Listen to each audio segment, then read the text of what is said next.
The Box Score. Season 4 finale. Tonight, we recap game number 162 of the 2022 Major League Baseball season between the Chicago Cubs and Cincinnati Reds. We also talk all pop culture news, rumors, and opinions on Pacific Forum 4 Pop Talk and the Box Score Pacific Forum 4 Pop Talk Super Show. Welcome, one and all.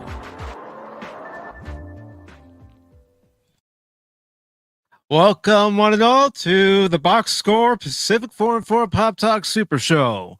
I am your host, Mike. For those of you keeping score at home, this will be the episode number 361 of the Box Score. Right now, the game is currently in the bottom of the ninth with only one out, and the Cubs are leading this game by a score of 15-2. Left-hander Brandon Hughes is on the mound. The pitch from Hughes, grounder over to Rivas at first, takes it over to first himself, and there are two outs. So the scoring for this afternoon into the evening's game number 162 of the Major League Baseball season, started in the top of the third with David Bodie hitting a 3-run home run to give the Cubs a 3-0 lead. Then later on in the bottom of the third, the Reds would score their first run on a pass ball by PJ Higgins, and the score would be 3-1. Then later on, it would be Spencer Steer who would score the Reds' next run to make it 3-2 in favor of the Cubs, and Spencer Steer ended up hitting the game-winning double last night as the Reds won by a final score of 3-2. Sorry, I'm watching the game and giving you guys a recap at the same time. And that was pretty much all she wrote for the Cincinnati Reds as far as their scoring is concerned. And as far as the Cubs were concerned, well, they would end up scoring 6 runs in the 6th inning. And you had David Bodie to thank. You had PJ Higgins to thank. You had home runs by Zach McKinstry. And the Cubs would add on 4 more runs in the top of the 7th and 2 more runs in the top of the 8th. Right now, the count is 2 balls and 2 strikes on Garcia. Cubs are 1 out away from winning this ball game here in the 2022 season, the final game of the 2022 season, as there's a fly ball to center field. Christopher Morel under it. Cubs win. Cubs win by a final score of 15-2. I'm sorry for laughing, but I mean, at that point, it becomes a laugher. So let's go ahead and take a look at that final score, ladies and gentlemen. Final score for the 2022 season. Cubs win this one. And honestly, I know what some people are going to say, and I've been saying this for a few days now here on the box score itself. You know, I know these are, meaningless games to some, but I'm going to show you a stat here in just a moment. And it just makes you wonder, had the Cubs been able to put together, a good start from April to the All-Star break and then come out of that All-Star break like they did, they might have been in contention for one of the wild card spots. So there you see it. Final score for this game number 162 of the 2022 season, played in Cincinnati at Great American Ballpark, was the Cubs 15 and the Reds 2. You had home runs by David Bodie, his 4th of the season. Zach McKinstry hit his 5th of the season, and Ramiro Reyes hit his 15th of the season for the Cubs.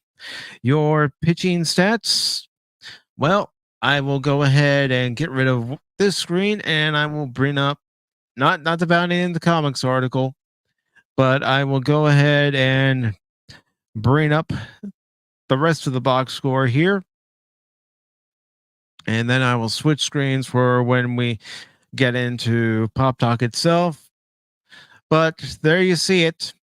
Final score for the Cubs. Cubs 15, Reds 2. With this loss for the Reds, it is only the second time in franchise history since 1982 that they have lost 100 games in a season. But for the Cubs, they scored 15 runs on 13 hits with 1 error. For the Reds, they got 2 runs on 7 hits and no errors. And your winning pitcher for the Cubs was Adbert Alzolay. That is his second win of the season since coming off the injured list. And the loss goes to Graham Ashcraft, who falls to 5-6 on the season. And at this time, I'm going to welcome in Cash Money 007. Baron, you have the link if you'd like to join. And you know what? I'm going to go ahead and send out the link itself, but I do have something planned before we start talking about all the pop culture and entertainment news when we get to the box. Done with the box score portion and to the pop talk portion of tonight's live stream. How are you doing tonight, Cash? Pretty good. Good. Pretty good. The Dodgers won earlier, 6-1, so they ended the season 111 and 52 losses. So, not a bad record for your Dodgers to have, brother. No, not at all. And you see it here for the Cubs: 15 runs on 13 hits with 1 error, and the Reds only got 2. Adbert Alzolay is your winner, and Graham Ashcroft is your loser. Now, as far as the rest of the scores throughout Major League Baseball on this final day of the season are concerned, I'm going to go ahead and bring them up. And as far as those games are concerned, you have the Nationals and the Mets in New York. They are currently in the bottom of the 5th, with the Mets leading the Nationals by a score of 9-2. In Miami, it is currently the Marlins 12 and the Braves 8. That game is in the top of the 9th. Speaking of the Braves, they are NL East champions, and that means the Mets are the wild card champions, the top wild card champions in the National League. And then, of course, your finals are as follows. First, between the Blue Jays and the Orioles in Baltimore, it was the Orioles 5 and the Blue Jays 4. And then in the second game, it was the Blue Jays 5 and the Orioles 1. So that moves us on to the Angels and the Athletics. And in that game, it was the Athletics over the Angels by a score of 3-2. Now, in Pittsburgh this afternoon, the Pirates beat the Cardinals by a score of 5-3. In Arlington, in case you missed it and haven't heard, last night, Aaron Judge hit home run number 62. Aaron Judge is now the all-time leader for home runs in the American League, surpassing Roger Maris. And with today being game 162 against the Rangers, it was the Rangers over the Yankees by a score of 4-2. Meanwhile, other scores throughout Major League Baseball on this October 5th, Wednesday, are as follows. You have the Guardians beating the Royals by a score of 9-2. It was the Mariners over the Tigers 5-4 in Seattle. In San Diego, it was the Giants over the Padres 8-1. In Boston, it was the Red Sox over the Rays by a score of 6-3. In Houston, it was the Astros over the Philadelphia Phillies by a score of 3-2. On the south side of Chicago, it was the Twins over the White Sox by a score of 10-1. And up in Milwaukee, it was Diamondbacks over the Brewers by a score of 4-2. And as you heard Cash Money say just a little bit ago, it was the Dodgers over the Rockies by a score of 6-1. Now let's go ahead and take a look at the final standings for this 2022 season. And let me just put the banner up here. All right. So your final standings are as follows. You had the Yankees as your American League Eastern Division champions. They finished with 99 wins and 63 losses, followed by the Toronto Blue Jays with 92 wins and 70 losses in second place. You have the Tampa Bay Rays with 86 wins and 76 losses in third place. Then the Baltimore Orioles. Now, this is a good thing for the Baltimore Orioles. They finished the season above 500, and they actually were in playoff contention for a while for one of the 3 American League wildcard spots. And they finished at 83 and 79 on this 2022 season. Then you have the Boston Red Sox rounding up the American League East with 78 wins and 84 losses. Meanwhile, in the American League Central, the division champions for 2022 were the Cleveland Indians, finishing with 92 wins and 70 losses. In second place, the Chicago White Sox at 81 wins and 81 losses. And in case you didn't hear it, the news out of Chicago yesterday is that Tony La Russa is not coming back to manage the White Sox due to health reasons. And then in third place in the American League Central, you have the Minnesota Twins, who finished with 78 wins and 84 losses, followed by the Detroit Tigers with 66 wins and 96 losses. And Kansas City finishes with 65 wins and 97 losses. In the American League West, the division champions were the Houston Astros.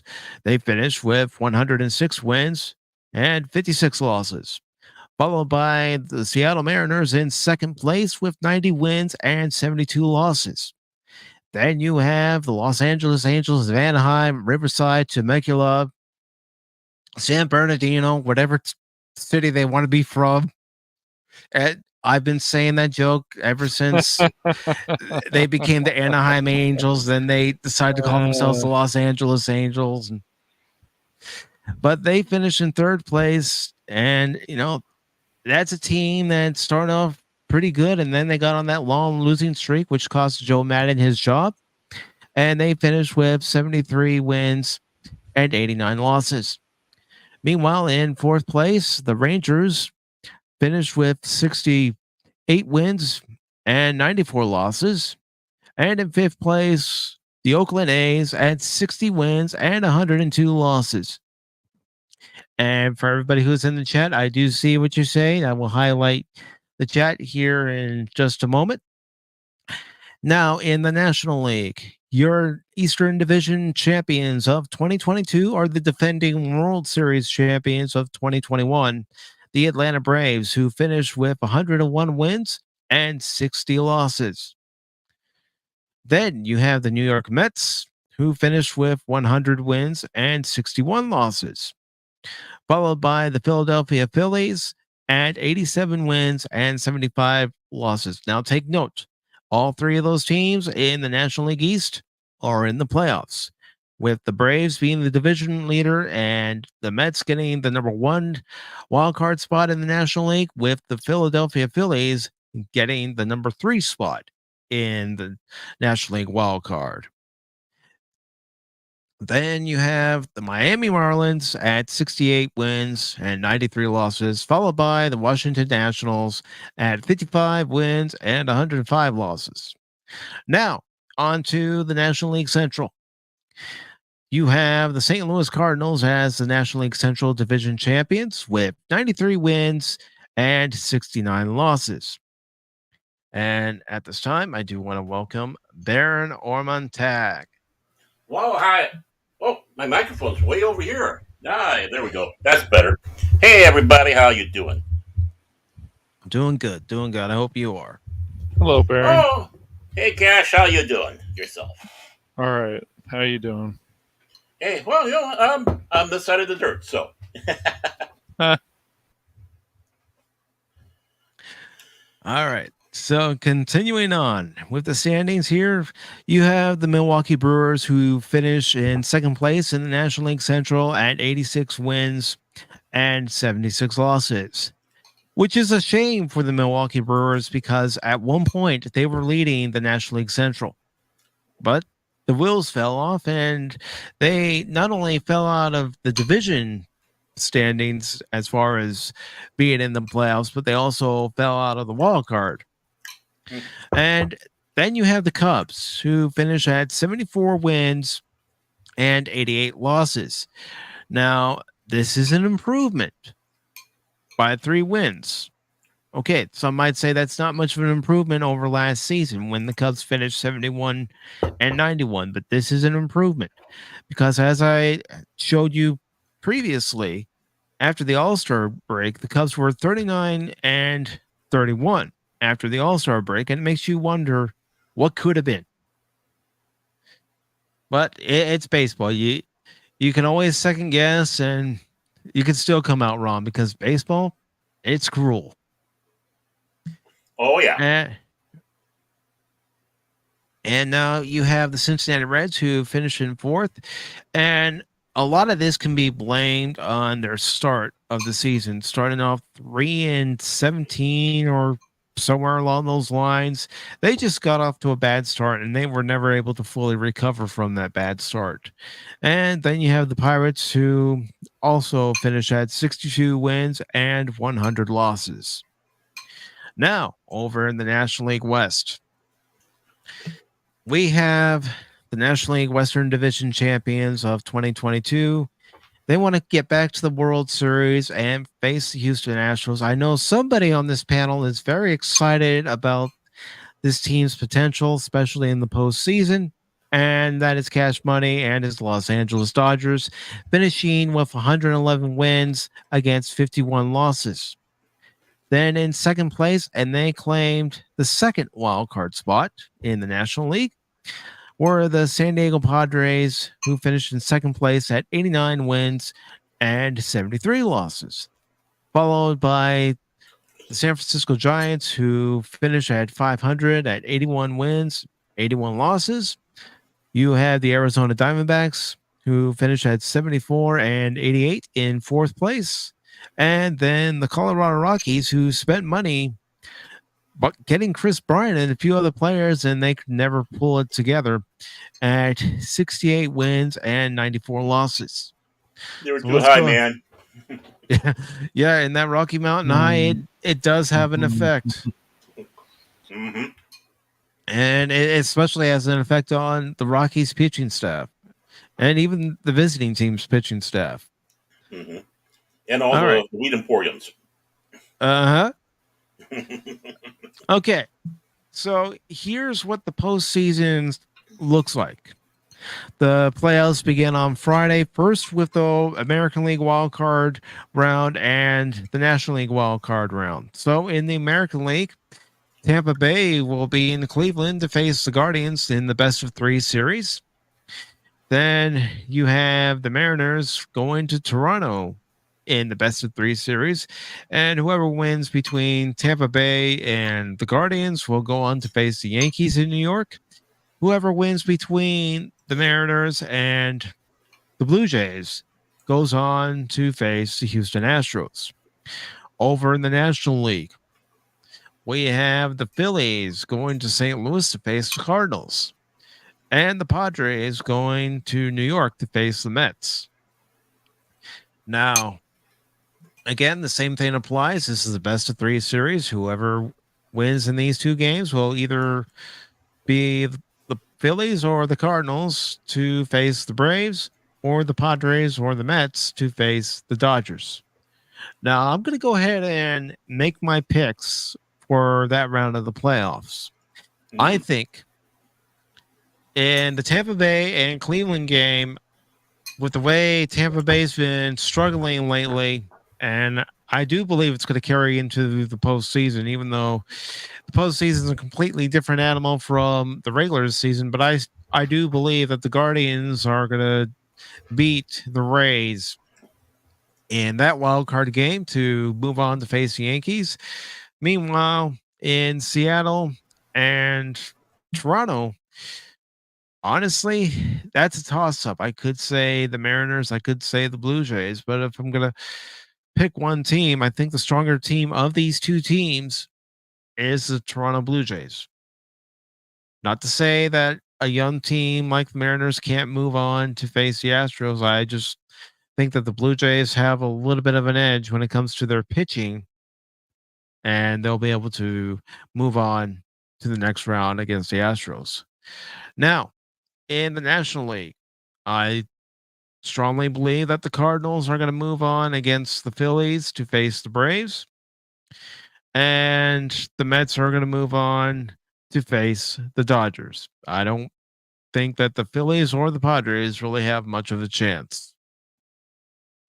And that's based on the guys in the lineup for both the Cardinals and the Mets, and also the first three starters for the Mets. I mean, especially since you have Jacob deGrom leading the charge for that Mets rotation, and then you have Adam Wainwright and the rest of the pitching staff for the Cardinals, but you also have Yadimir Molina and Albert Pujols, and for all three of those men, it could possibly be their last time in the playoffs, as there's been rumors about those gentlemen retiring.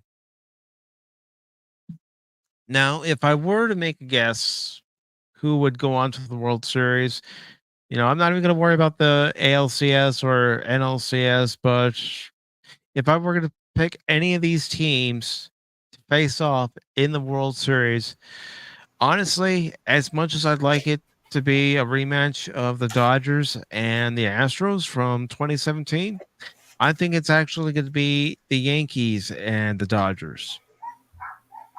Mm. If that was to happen, that would be some serious, crazy ratings. It would. Yeah. Oh, yeah. I mean, you look at how the Yankees started this 2022 season. Yes, they cooled off pretty quickly, but they still managed to stay in first place in that American League East. They have a lot of good pitching. Their hitting seems to come through when they need to. And the Dodgers, they're just loaded with talent, both on offense, defense, and the pitching side. And of course, some might say you can't discount the Braves. No, you can't, because they did overcome a 10-game deficit to take first place from the New York Mets. So, that's still a factor. But if I had to make a guess as to who's going to meet in the World Series, it's going to be the Yankees and the Dodgers. I don't know who's going to win. We'll just have to wait and see. Now, as far as what I think needs to happen for the Cubs in 2023, big factor is they need to bring back Wilson Contreras. Now, PJ Higgins has shown himself to be quite versatile, being able to catch behind the plate and also plays some first base and third base. But the Cubs need to bring back Wilson Contreras. They need to find somebody who can legitimately play first base full time, because right now that's an opening that the Cubs have, and also in center field. We need a regular everyday center fielder, and we need pitching. We need more pitching on both starting pitching and in the bullpen. We saw some good signs from some of our Cubs young pitchers from the minor leagues. I mean, Adbert Alzolay should be back healthy for a full season next year. Hayden Wesneski, who the Cubs got last year from the Yankees, proved to be, a promising arm for the future. You have Justin Steele, Adrian Sampson, who started today's game but left due to a groin injury.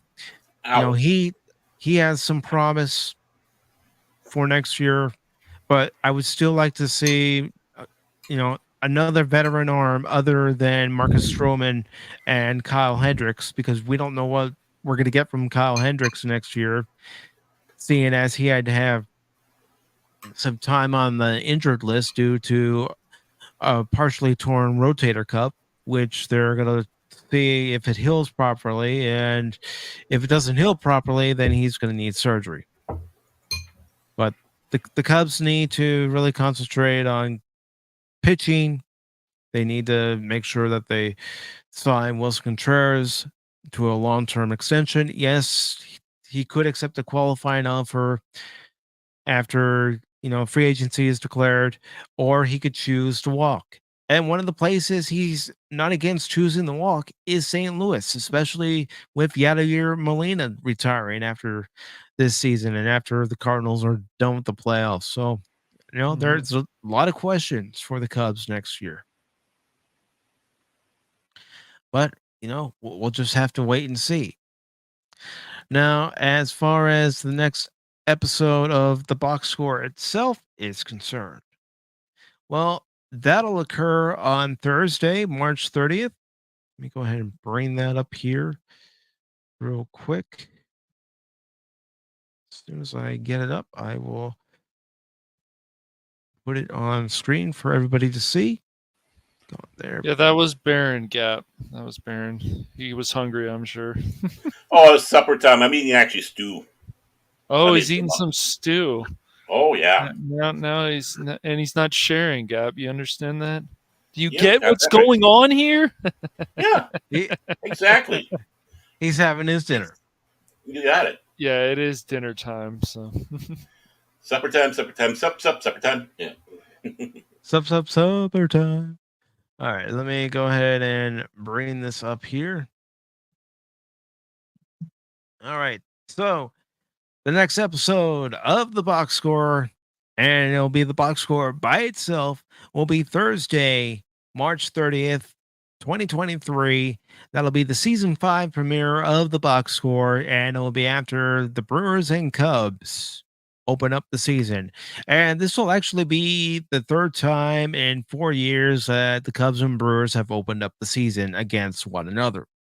Come on, Major League Baseball. There are plenty of other teams you can choose other than Cubs and Brewers. I think Milwaukee fans might like to see a different team. I know Cub fans would like to see a different team. So before we conclude the box score portion of this broadcast, if you'd like to come in, I've already sent out the invite once. I'm going to go ahead and copy it and send it out again because got a little song to sing here. And the reason why we're going to sing this song is because I want to end this portion honoring 2 broadcast legends. Harry Carey broadcasted his final Cub game 25 years ago on September 21st, 1997. It has been 25 years since we last heard his voice during a Cubs broadcast. And then on August 2nd of this year, we lost an all-time great baseball voice. And that voice belonged to Dodger Blue through and through, Ben Scully. So I would like everybody to join me, join Cash, and if you'd like to join, get yourself in here because we are going to sing a little song in honor of those men. All right. Holy cow! That's right. And speaking of which, you got his glasses. We got to. Speaking of which, if we're gonna do the Harry Carey stuff, we need to do the stuff from the SNL skit. We'll try to bring him back anyways. Yep. Yeah. All right. Any takers? Any takers? All right. Looks like we don't have any. Looks like we don't have any takers. But we're going to do this. So let's hear it, Harry. Let me hear ya. A 1, a 2, a 3. Take me out to the ball game. Take me out with the crowd. Buy me some peanut and cracker jack. I don't care if I ever get back for its roots. Root for the Cubbies. If they don't win, it's a shame. It's a shame. For it's one, 2, 3 strikes, you're out at the old ball game. Yay! Hard to believe it's been that many years. It doesn't work too well singing on stream, unfortunately, with 3 people. It's just Well, you know, man. It's all We about tried. having fun. It's all about having fun. It is, yes. And that's what baseball should be. It should We're not be. gonna be winning Yes, should be. But It should be about having fun. but you've seen that skit, Mike, of Harry Carey on SNL, right? Yeah, Will Ferrell It's as so Harry great. Carey. So great, dude. Yeah. Oh, Albert yeah. Einstein has been dead a long time. We'll try to bring him back anyways. Does that Will shaking? Ferrell. It's so funny, dude. Yeah, love that skit. All right. So now, before we actually officially get to Pop Talk itself, there's still one last thing I need to show before we end this portion of tonight's live stream. And it's something I like to show anytime it happens. So I'm gonna. I thought it was gonna be that how sophisticated Mike looks with his glasses on. What do you think, Baron? And it looks great. He looks great. He should wear it for the whole show. Agreed. I'm gonna put them back on, but there's still there's still one thing that every broadcast of the box score has when the Cubs win, and oops, and Harry says all right. And let me bring in Gap After Dark, but let's go ahead and see that one thing that every Cub fan likes to see after a win. It's something that we enjoy. Oh boy. So, Okay. because I have a feeling what this you just need to see it. After a win, because a season like this, you didn't get to see it that much. But that's right, Cub fans, make sure you get out there and fly the W one more time for the 2022 season. I know I'll get my flag out there. Do you later want us? on. Do you want us to blow to help get the flag to move? No. I don't need you guys to do that. I don't need you guys to do that. There's already enough hot air coming out of this stream from me. Amen. I'm sure with all four of us, with all directions in the country, we could get it moving. Hey, And pull my finger. You know what? Why not? Because we haven't been able to see it that much. I'm going to go ahead and show it one more time. Why? Because that's something I like doing here when I do the box score. So I'm going to do it. Because I enjoy doing stuff like this. And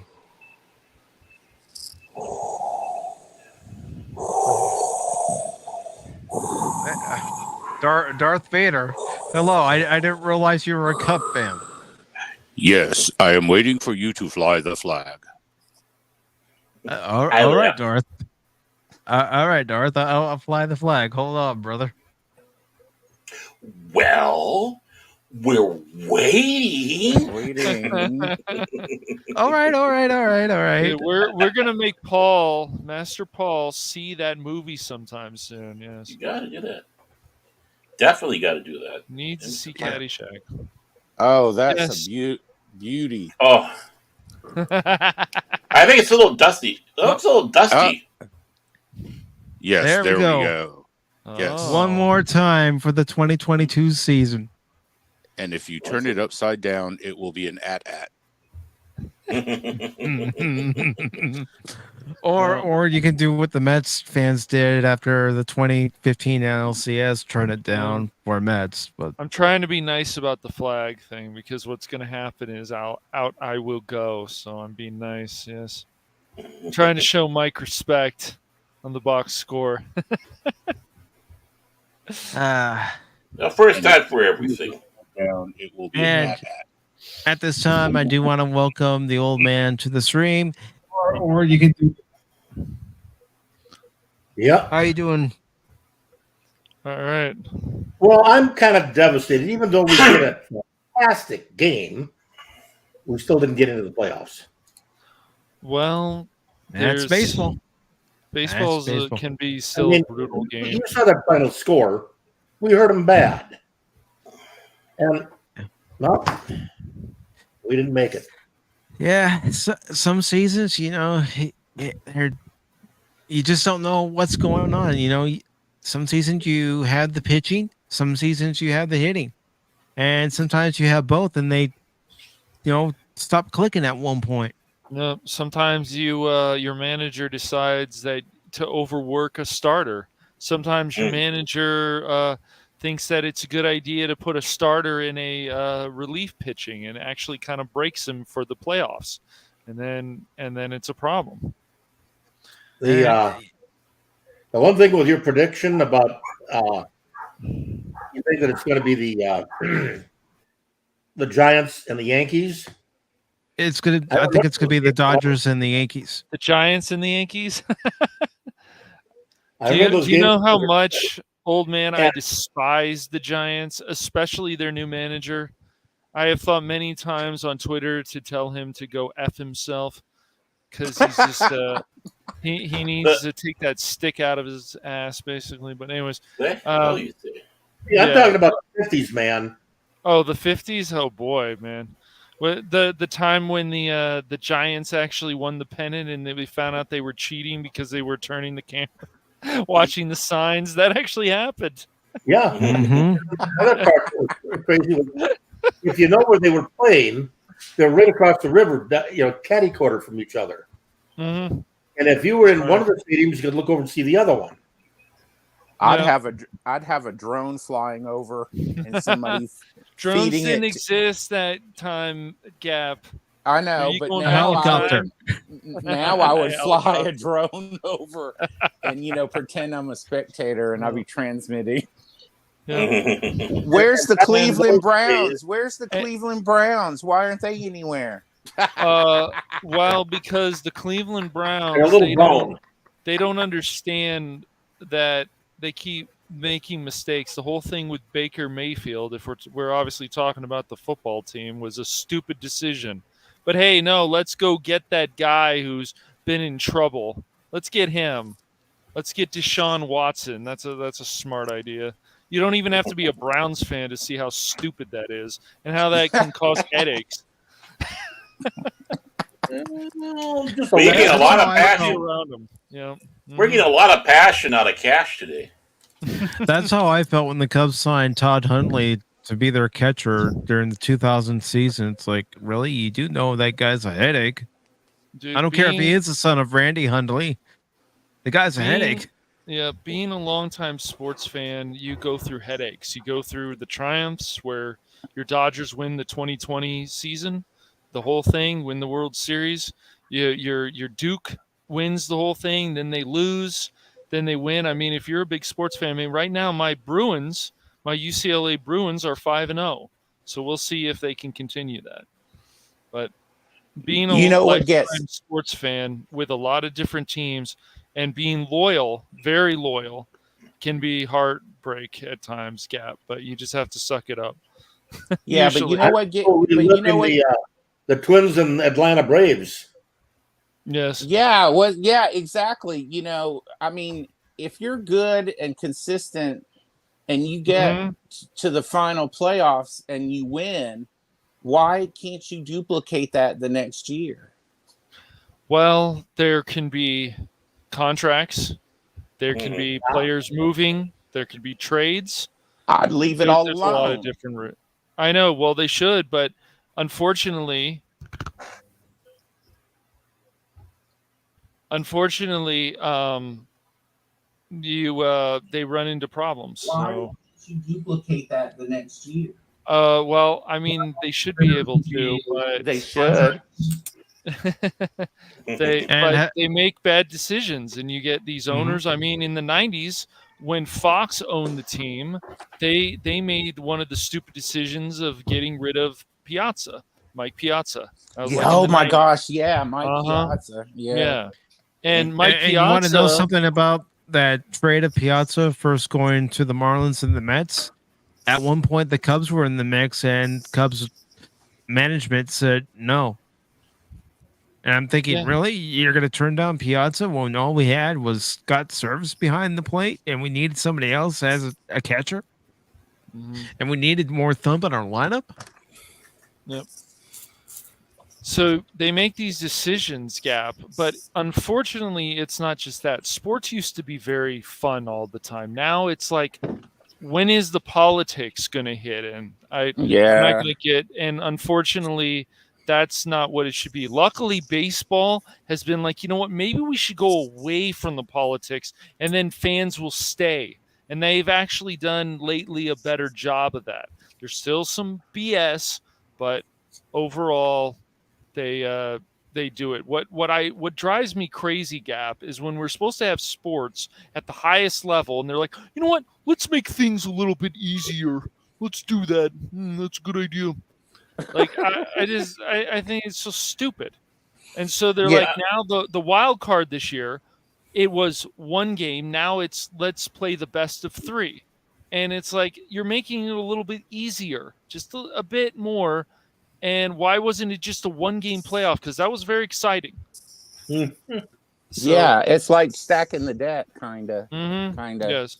Yeah. And also wanting to stretch out the season more money. Yeah. Money. Oh, yeah. More money. money. I'm sure. Yes. But you're absolutely right about the politics stuff. I mean, a couple of years back, I looked at a baseball game, and on the mound they have BLM. And it's like, okay, that's it. I'm done for the whole season. It's that's like how enough of that garbage. Felt. But, they went away from it. I wish they would just apologize and say, you know what, we screwed up. But they'll never do that. They'll never do that. No, Manfred won't. No. Manfred, one of the things he's implementing for next year is the pitch clock. Yes, they're getting rid of the shift next year, but there's this rule where you have to be within the invisible baseline on the base paths and stop changing the rules. Exactly. It's just like what we're getting into right now with our entertainment and pop culture. You have people coming in and making unnecessary changes. Just leave well enough alone. It's not coming out the way we want it. So we'll change the rules. They don't understand that it's all comes down to character development. It doesn't matter what your race, your gender, your religion is. If the character is not interesting and you don't care about enough of make it interesting, then a lot of people aren't going to care. Exactly. I just watched the season premiere of I'm a season behind. I usually don't jump on the bandwagon, which I probably should if I'm interested in a show, but I watched the first episode of La Brea on NBC, and it's got an extremely diverse cast, but it doesn't slam anything in your face, and I was like, oh damn, the episode's over already. I'm ready for episode 2, so I'm trying to catch up before season 2 already started.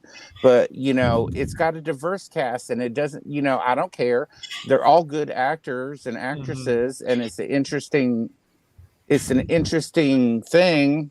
We'll see how the rest of the season turns out. But I was hooked in the first episode. I was like, I like all these people. They're all going to fall in the tar and die. That's the end. Yay. That's it, Gab. I always like a happy ending. And real quick, before we move on with our articles that I have for tonight, I do want to acknowledge Baron. Oh, hi. I also want to acknowledge the old man. Hi. Gap After Dark. Hello. Who the hell's that? That's Gap After Dark. That's my After Dark voice. Hey, baby, we got the after dark voice going on here. Just sit back. And Yeah, this is Barry White, and I'm gonna sing my songs on the Pop Talk. Yeah. I'm gonna make love to you, woman. Gonna. Little shove. We also have Leia Rose. And Leia wants to know, why does God need a starship? No. I don't know.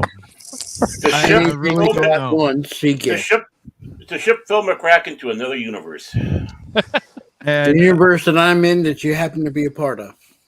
Oh my I want to God! say hello to Brandon Looney Tunes fan 2000. How are you doing, Phil? How's it going? It's going all Somebody right. had to come up here and represent the American League fans. Tired of hearing about these National Leaguers that have their pitchers trying to swing a bat. Hey, Twins are American. We don't have that luxury We don't have that anymore. anymore. Yeah. They took it away from us. They did. They took it away. Traditional baseball from us. That's right. Yeah. Hasn't been traditional baseball in about 40 years. It was in the National League, and then Manfred. It all started with that. Was it Selig? And that conniving move that he did to get his Milwaukee Brewers out of the American League and into the National League. Yeah. That was don't remind me. Don't remind me. That was cheesy, and that would start. I mean, already baseball in the '80s were losing fans, but that's when it really, for me, put the little. Oh. Yeah. I have no love for Zealand. I want to say hello to the Kitty Bear, Stephen Paul, but he's saying they nuked Rekieta Law of YouTube. I knew they took down his Twitter page. I didn't realize they took down his YouTube page, if I'm understanding that correctly. Yeah, and they also nuked Sporking News podcast by demonetizing his entire channel. He had already been hit with a couple of strikes, and he was like, "That's it. I'm going to Rumble." So, but doesn't Rumble have its problems too? Isn't Honesty? Yes, it does. Yes, because Okay. you can sync your YouTube to your Rumble, and it has just about the same violation policies as YouTube. The only one that I suggest people get as a backup and sync is Odyssey, because you can be more frank and not get zapped. You can almost 99% of the time speak your mind on Odyssey, and you can sync it with your YouTube, and it'll transfer a copy of all your shows all the way over. Once you hit 300 people, I think they will let you transfer all your YouTube videos over to them. And you can have, in case, Mama Susan, we all call YouTube Mama Susan. So if Mama Susan gets a hair up her Susan and nukes you, you have your backups, and everything. I agree with you. And I think when you get high enough subscribers, over 300, 400, something like that, I don't know, then probably have a backup for Odyssey. Then Odyssey should probably be the backup. I hear people have been going that direction. Been hearing some people rumbling that way. Yeah, I tried to Rumble. You can't blame them with everything going on. No, and Rumble takes 40% of your earnings, and I had signed up and was in the process of transferring it, and then I decided to go read the terms of service afterwards, which I shouldn't have done. And yeah, they whop you for 40%, and then you have to pick. You have to be careful if it's just exclusively for Rumble, and then you still file a funnel under their policies of getting a strike like you would on YouTube if it's licensed material, and you have to put all in the information in prior if it's licensed music or material prior to the fact, or they'll just wipe you, period. And so I was just like, and plus it's confusing. You create an account, but then you don't necessarily have a channel, and then you can sync it with YouTube, and then you have your the same thing you have on YouTube, and then you have a channel. So I was like, this is too confusing for me. But it's just a suggestion. Yeah, you definitely should have a backup. I agree. I already have some backups in mind. Yeah, do it now because you never know. I mean, I just don't understand how they go after certain people, but they do. They do. Yes. And then some people get like Cardinal Sin. Y'all know Cardinal Sin. Yeah. Yeah, they zapped him again, and he had licensed material, that he owned, and they zapped him, and then they zapped him again. He was doing like they do on Toxic Tuesday on Nick Weiser's channel, showing a movie and stuff, but he got struck for a week, but then they don't touch Nick Weiser or somebody else. And so, they won't touch people. I mean, I'm sure even the Young Turks are people that they could touch, like the things that come out of them, like the lies, smearing, just as an example, but they won't because they fit their agenda. So that's it. No. You heard me, YouTube. You heard me, YouTube. Come get some. That's it. Come on and get the red one. Oh, they love the young thugs. They do love the young thugs. That's right. Some of the filth they put out. Yes. Oh God. Yeah, and Mike, I was going to come in earlier and sing your Harry Carey song, but I got the words mixed up. So because the only song I've got in my head is "Take Me Out to the Frolics." Doomcock. Yeah, dude. Yeah, Doomcock corrupts again. And we can't wait till Master Paul is on Doomcock again, so he can have Doomcock have a heart attack. Yeah. Pretty much like you heard me, Paul. Come get some this week. It's just Cash Money speaking, not me. Just like he gave us a heart attack this week already. The views of Cash Money does not represent the views of Pacific Forward 4. I'm just Paranormal Attack, Phil McCracken, Old Man, or Gap After Dark. I haven't said I'm good with YouTube. I know how to use the coded words. All I would say is stop the cheese. We're going to put up hashtag stop the cheese. Agreed. The cheese must stop. What's the cheese? We'll have to explain that another time because mozzarella, Gouda, pepper jack. Yeah, Jarlsberg.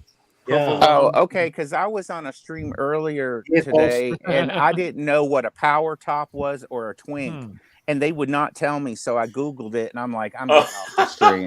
So I was like, I am done. I am done with y'all. That's it.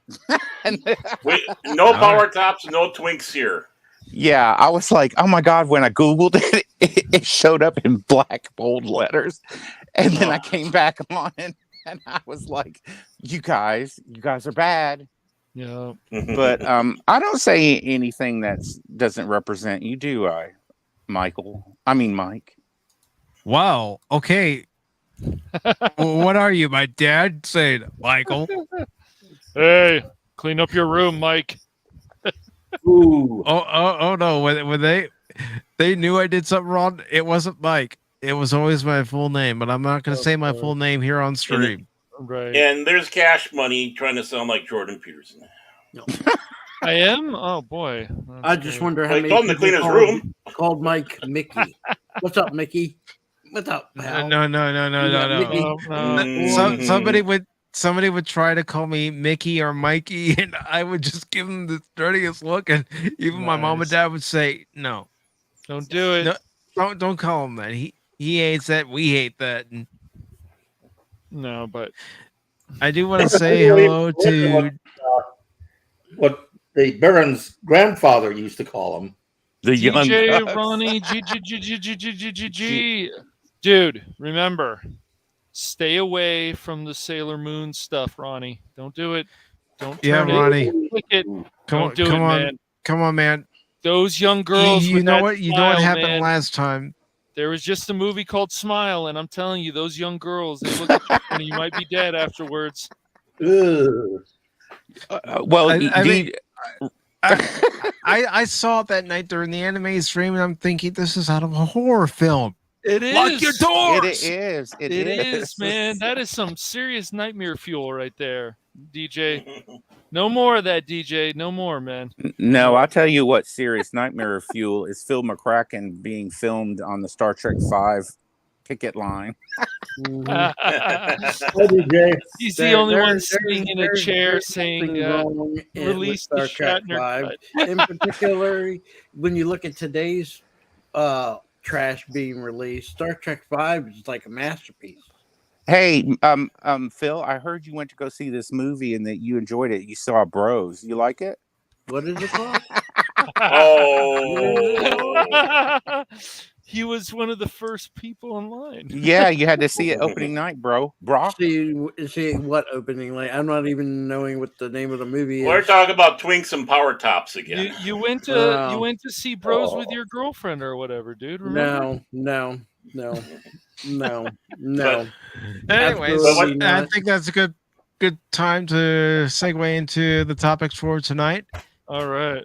Are you going to roll the opening? Are you going to roll the opening credits to your regular show? Oh no! You weren't here. Oh, well, I combined the two of them because this is a combined show. It's like Captain Planet, Gap. He combined them. Wow. All right. Because Gap didn't see it, I'm going to go ahead and play the intro again. This is not me losing my mind. Just because I'm a Cub fan doesn't mean I lose my mind. But here we go. Quiet, you.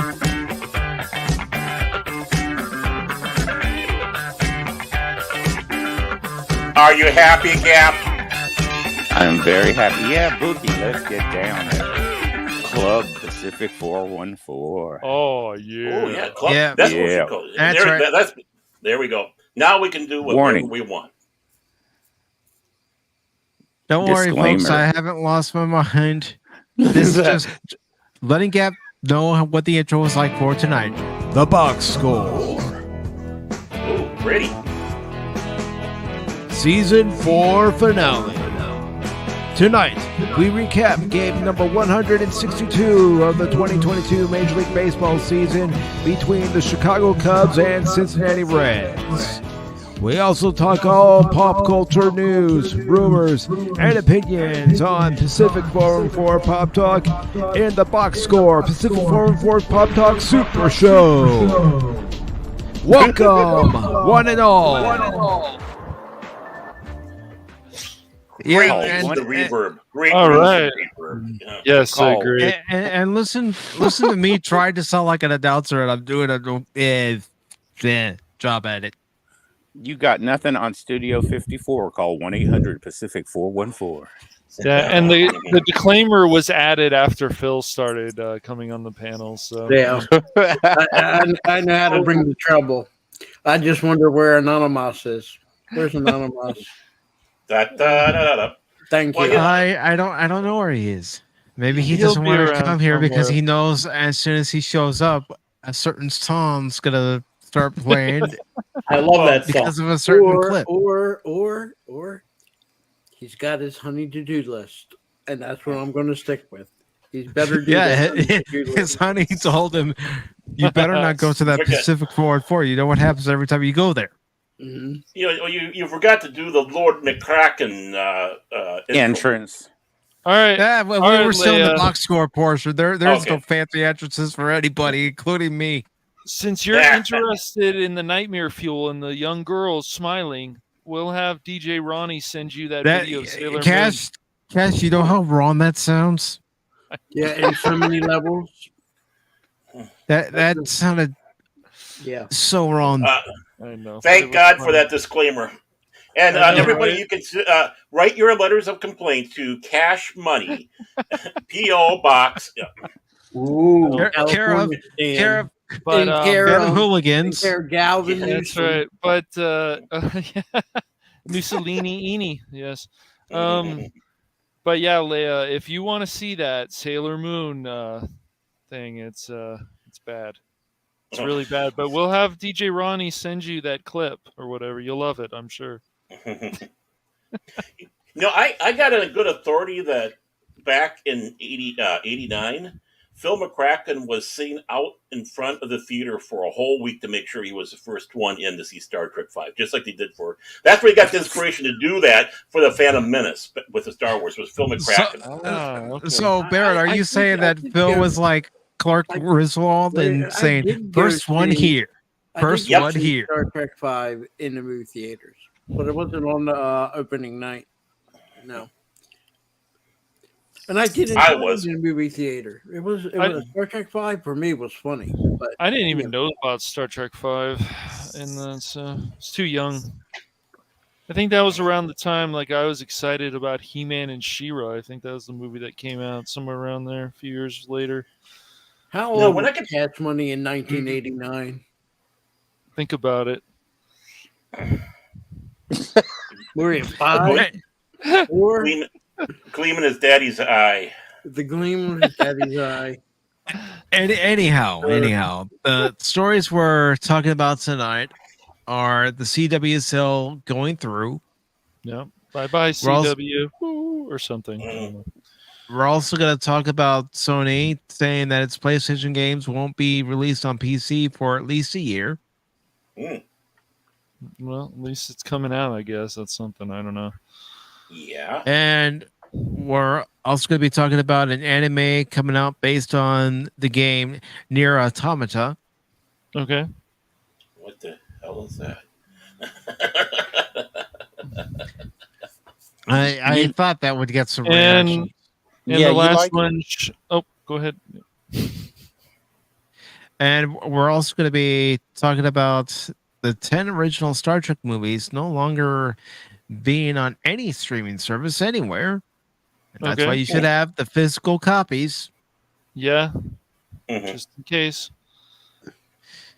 We're also going to talk about Chuck Dixon and his opinion about, classic superheroes and why they were created. Yep. Yeah, I saw some come my way from Cash in Discord. And we will also talk about Sonic Frontiers and the character Amy. Yeah, because guys, I found this article. For some reason, somebody decided to write an article about how it's wrong for Amy to have an obsession about Sonic, even though Sonic saved her. But what? Yeah, so I thought we'd get a good laugh out of that one. Yep. At least it's not Chris Chan. So Chris Chan. All right, so let's go ahead and get into our first article here. Oops, I don't want to share like that. Hold up. What was that we just saw?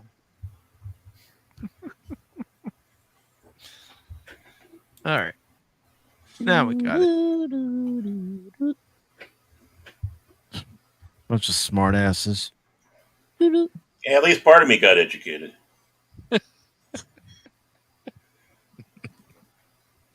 Okay, so this article from Bounding into Comics says Chuck Dixon.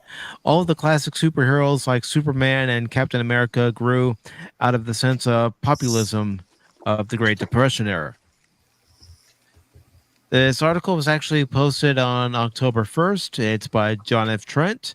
It says longtime Batman scribe and the creator of My Sister Suprema on Arkhaven, Chuck Dixon, recently claimed that most of the classic superheroes like Superman grew out of the sense of populism of the Great Depression era. He goes on to say Dixon made the assertion during this Ask Chuck Dixon number 115 video where Kenneth Nick asked a question regarding the assertion that geek culture and comics have always been left-wing and that the heroes have always been left-wing while the right-wings have always been villains.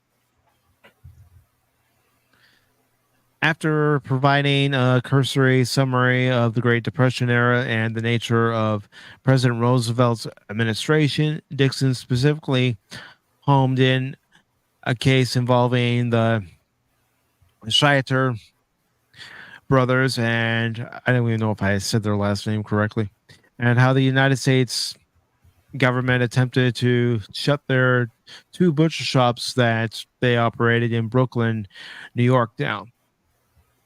Dixon detailed the Works Project administration would not acknowledge that the Scheiter brothers were exceeding the parameters of the regulations required of them, and they tried to shut them down. Well, the Schechter brothers went to work and it went public, and here the United States got to see these hardworking brothers being forced out of business by the government, being bullied by the government. He continued, and the American public acted Rossville. Yeah, that's a word I'm going to admit it right now. That's a word I've never been able to get out without getting tongue tied about it. Boisterosity. Yeah, thank you, Baron. Thank you, Baron. I know, probably said it wrong myself. And the assist goes to Baron Orban Tag on that play. Against this, they made their displeasure at this well known, and the WPA had to back down. And that's when FDR and his cabinet realized we may have gone too far. Yeah.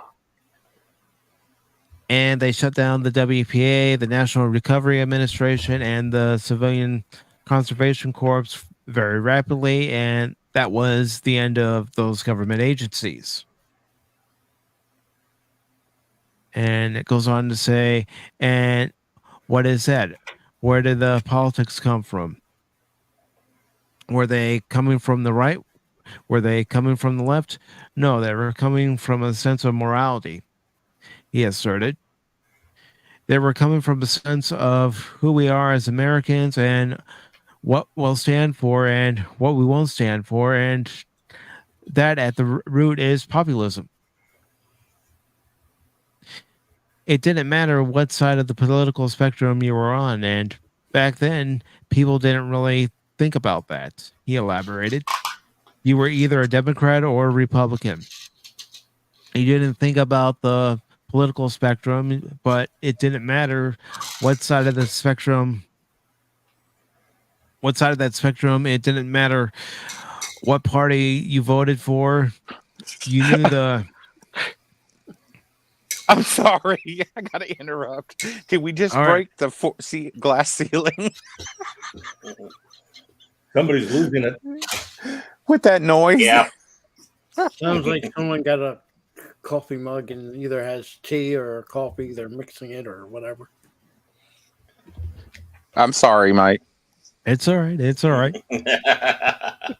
You know, the Schechter brothers were getting a raw deal. They were getting bullied because they were the little guy, and FDR and his gang, though they were thought they were going to get away with it.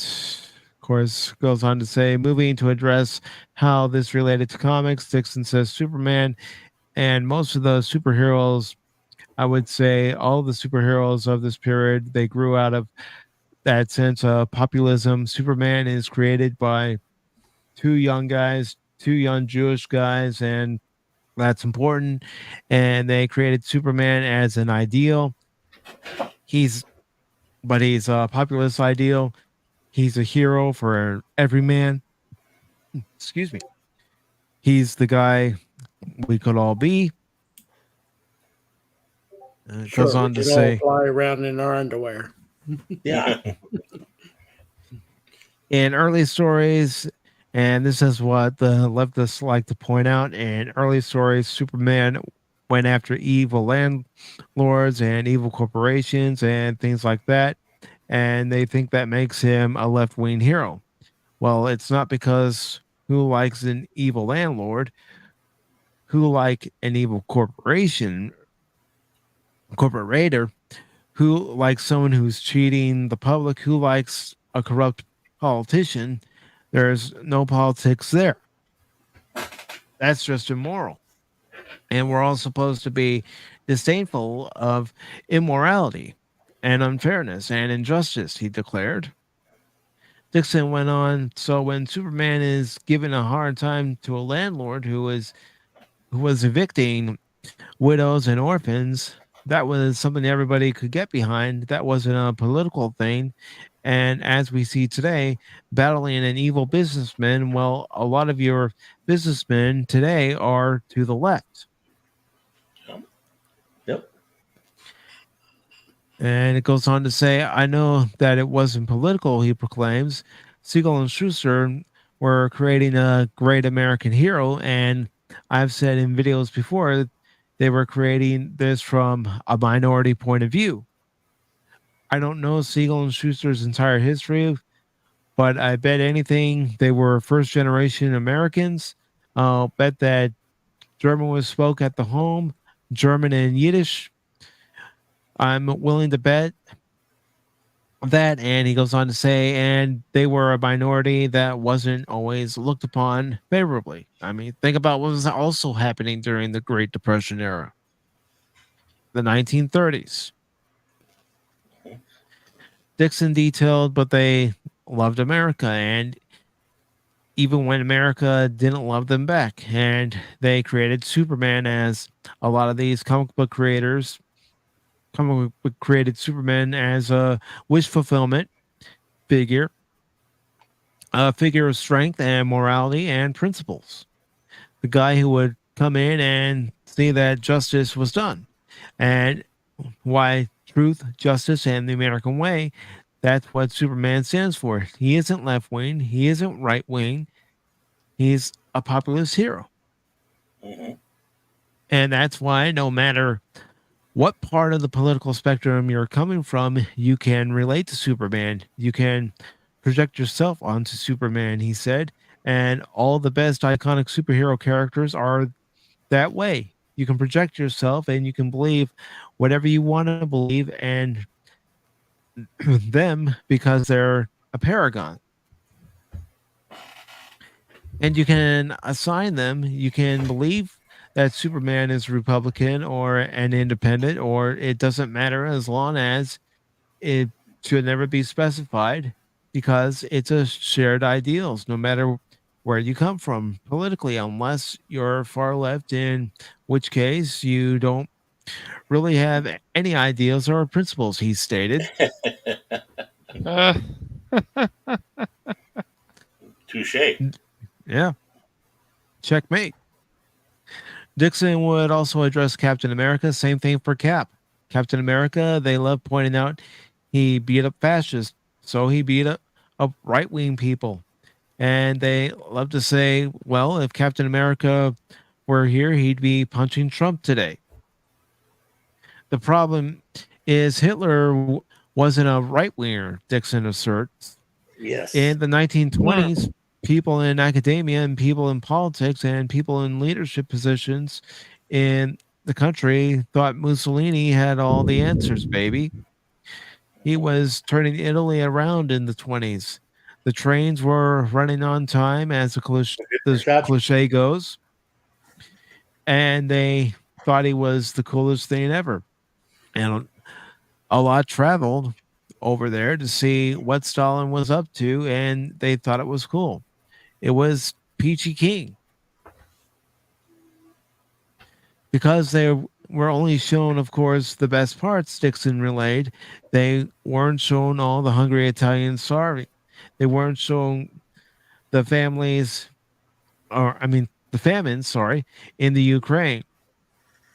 They were on a Disneyland tour of far left ideology, of far left socialism, fascism, and fascism is to the left. I'm sorry to tell you that Hitler was a National Socialist. Mm-hmm. That's what Nazi means. Mm-hmm. What? History? Oh my gosh, no. Don't solely the matter with facts, no. Right wing is one of the most important things. Where did this right wing and left wing come from? It came from a certain little guy in Russia. And he referred to all the communists as left wing, all the socialists were right wing. Only the socialists were right wing. Yep. And the article continues to say right wing is individualism. Right wing is leave me alone. Stop telling me what to do. The further you get to the left, the more people want to tell you what to do, he added. So Cap created as another wish fulfillment figure by another couple of first generation American children of immigrants, Joe Simon and Jack Kirby. Dixon explained they created Captain America as a wish fulfillment figure to go after a guy and an ideology that was murdering probably relatives of theirs in Europe, rounding up the family members that were left behind. And the dangers of, and I'm not going to say it because I know how YouTube is, but Yazidism. And dangers of anti Semitism were clear to see even here in the United States, he said. It was a sort of wave of thought. I'm not going to say it was common, but it was there. This is a time when the Ku Klux Klan marched on Washington in the hundreds of thousands, and no one really thought anything about it. And wait, before you say anything, real quick. Well, I'll say afterwards. Keep on. I'll say afterwards. Okay. So Simon and Kirby created this character that embodies America's distaste for the far left as represented in the picture by Adolf Hitler. He proclaims, I'm sorry if you are on the far left and that offends you, but that's the truth. Hitler was no kind of right winger.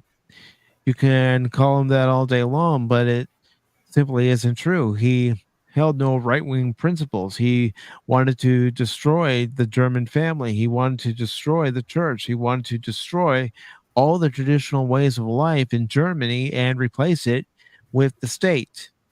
And that in no way, shape, or form is a right wing ideal. No. As so, Cap comes along and represents all of us, and he represents what we are going to be in this fight, Dixon explains. The Americans are going to have to sacrifice and everything else. So he's the wish fulfillment ideal that if we could just have a guy go over there and start punching the hell out of these creeps and get this settled, and there's nothing political about that. Dixon then educates. At this point in our history, this was about survival. If the American way was going to survive, we were going to have to defeat this menace. We had no choice in the matter. We were going to have to defeat this creeping fascism that was going to spread all across the world. These were desperate days. I know they don't teach a lot of World War II in school, but these were desperate days. Captain America appears at a time when Europe is, for the most part, under the Yahtzee heel. And England is going to be the next to fall. And when it does, it's all over, baby. When England falls, America has no foothold in Europe. They have no friend left in Europe. So these were desperate times for America and for the world, he reiterates. And Cap embodies the hope for the future and also a rah-rah spirit. I mean, it's propaganda, but propaganda can be good. The rah-rah spirit that we're Americans, baby. We're tough. We're going to make it through this day, and Cap was part of that. Comparing this to modern comics, Dixon says, now this is a contrast to today where the creators, I use the term loosely, have a political agenda and they want to push it and they want to tell you what to think. Nobody in the old comics, nobody until 2000 for the most part, was teaching you what to think, he points out. They might present an issue. I did lots of issues comics, but I never told you what to think on any issues. I presented them as greased of dramatic stories or grist. That's the only reason I presented the issues. I didn't present the issues because I wanted to be very wanted to be a very special episode of Robin. I presented them because these are great story opportunities, and also they are things that people are dealing with, so you want to be able to relate. And I don't know if I'm going to read the rest of this, but I'll leave it all to you. But from what we did here, from what I read, and everything that's in this particular article, what does everybody have? Right. Don't scroll up. I don't want to see those feet again on the right side. Oh, it changed. Okay, never mind. Oh no, look, No they're feet? right there. No, you went too far. You went too far. This is Wait a minute before we begin. Before we begin. Dun, dun, dun, dun, dun, dun, dun, dun, dun. Dun, dun. Anonymous. Anonymous. Anonymous.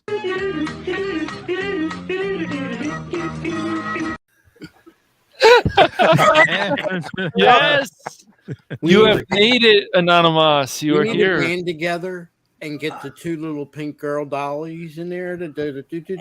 We got to get that sent to the Anonymous. Got to get it sent for him for Christmas. I don't know why I come here. You love the abuse. This is what happens to everybody. I've got an answer.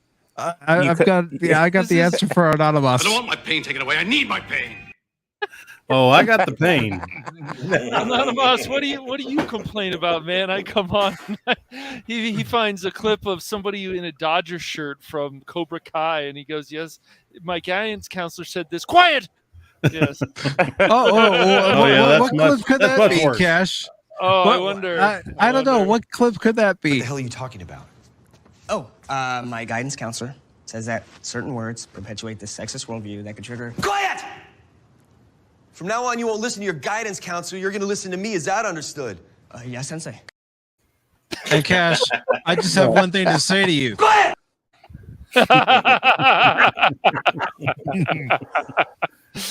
Never, Mike. Poor Never. Cash Money. At least Baron and I are spared of any intro. You guys are spared, man. You don't have So because far. Gap For the After Dark, moment. they're like, For the moment. people are looking for something for Gap After Dark and stuff, and they're like, well, how do I make this work?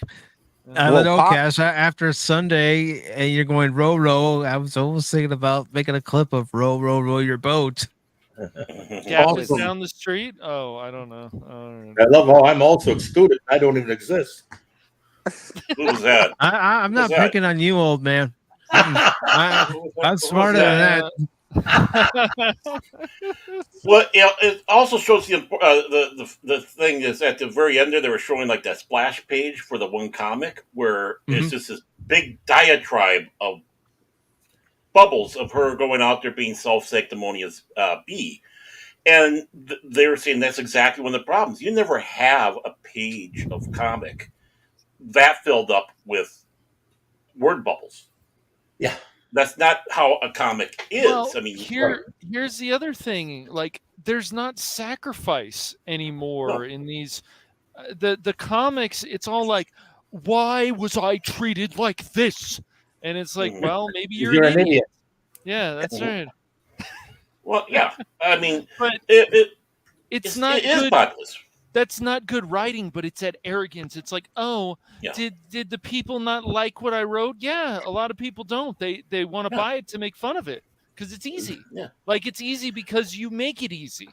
It's your arrogance in the actual comic book. Like, I understand why a lot of people don't like the 52s, one of the newer series with DC, but I had started reading that Superman and Wonder Woman. I'm like, yeah, I could see that maybe being possible. But my friends like, it's so stupid.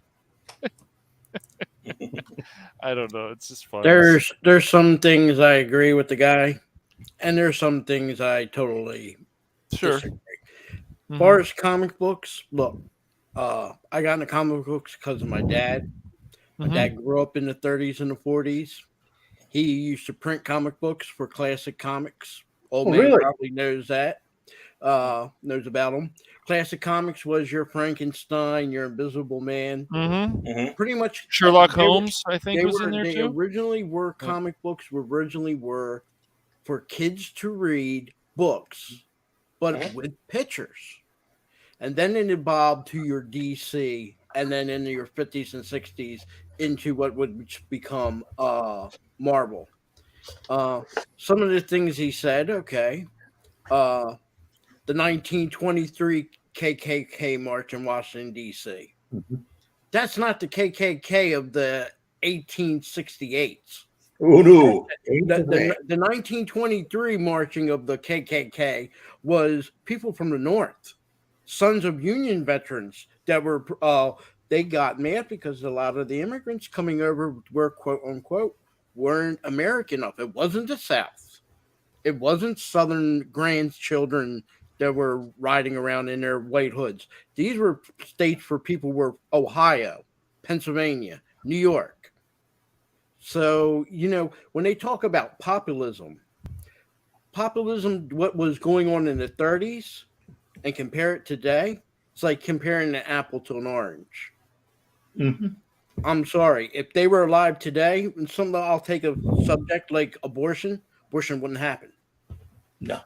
And they would probably clock you in the head if you even thought about it. Well, what about this?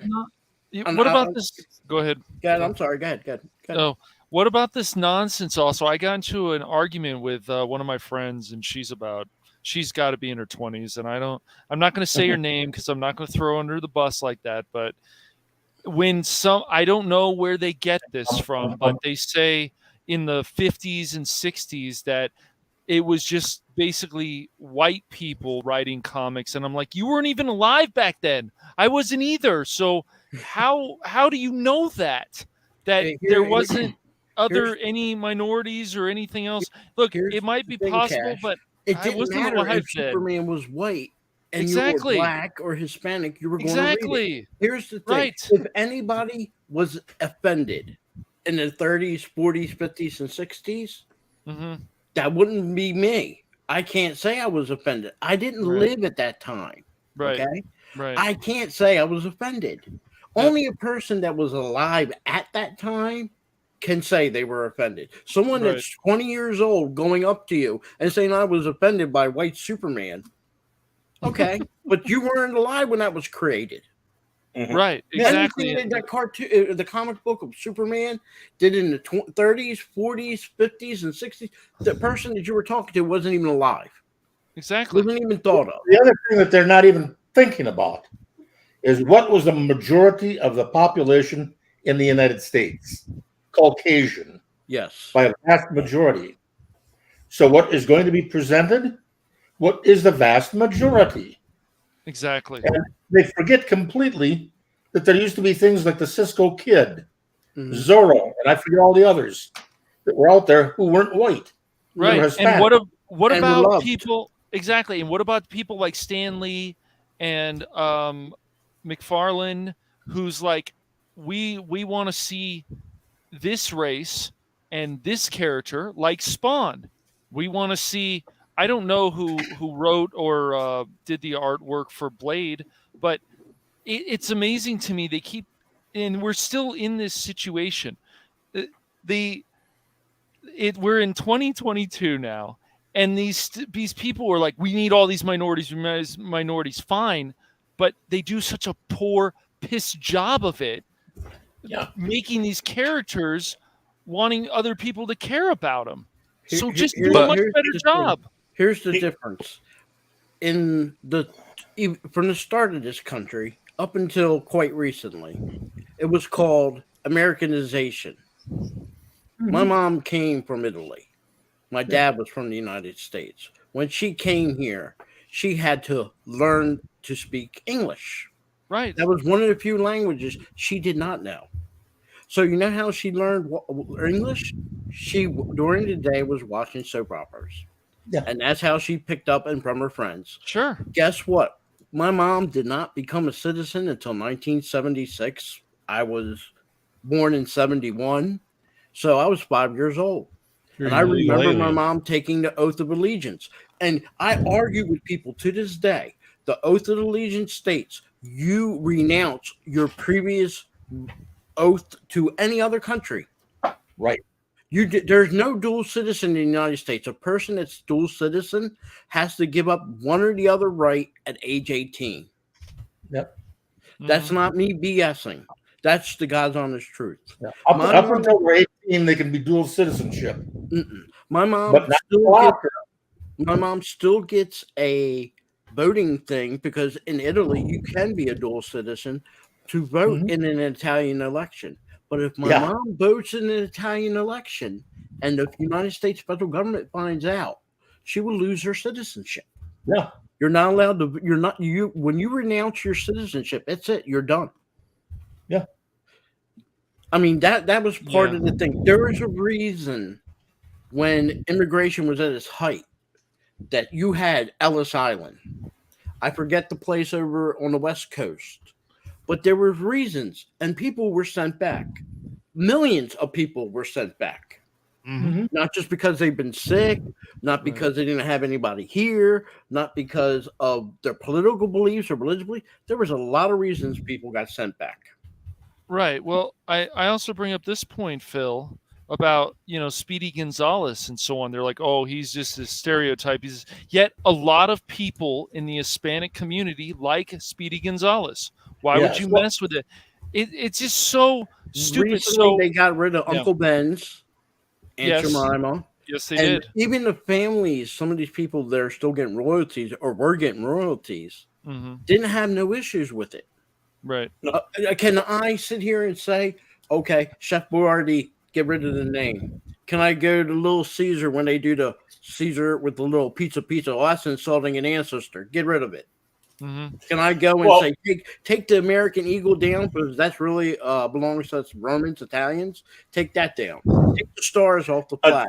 That's the Stella of the Italian. Unless we Germans come and steal your standards, like we did back in when the Three Legions came into Germany.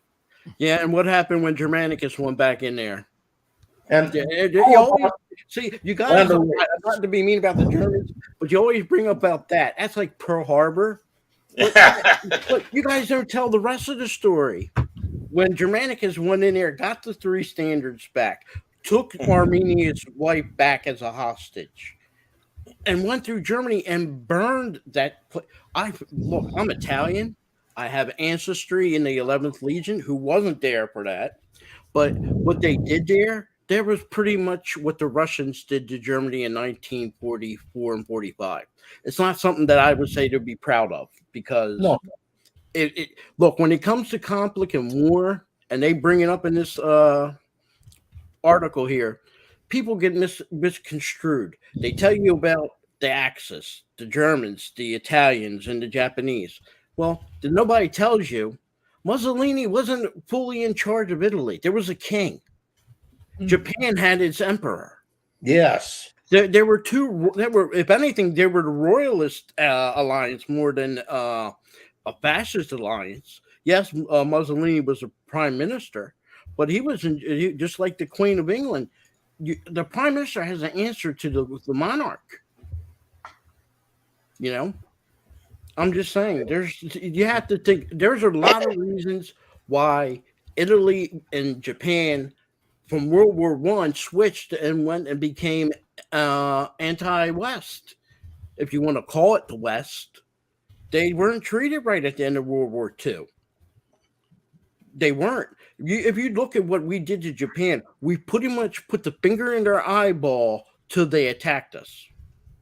And that's a fact. We first made them not trade for oil, which Japan has no oil of its own. We start provoking Japan in every which way. They had no choice but to attack us. Well, excuse me. Can I jump in here on that one? Sure. One of the reasons we were cutting all that stuff off is we found out what Japan was doing in China, in Korea, and those other places, like the rape of Nanjing, where they were slaughtering and butchering them. Those films came out.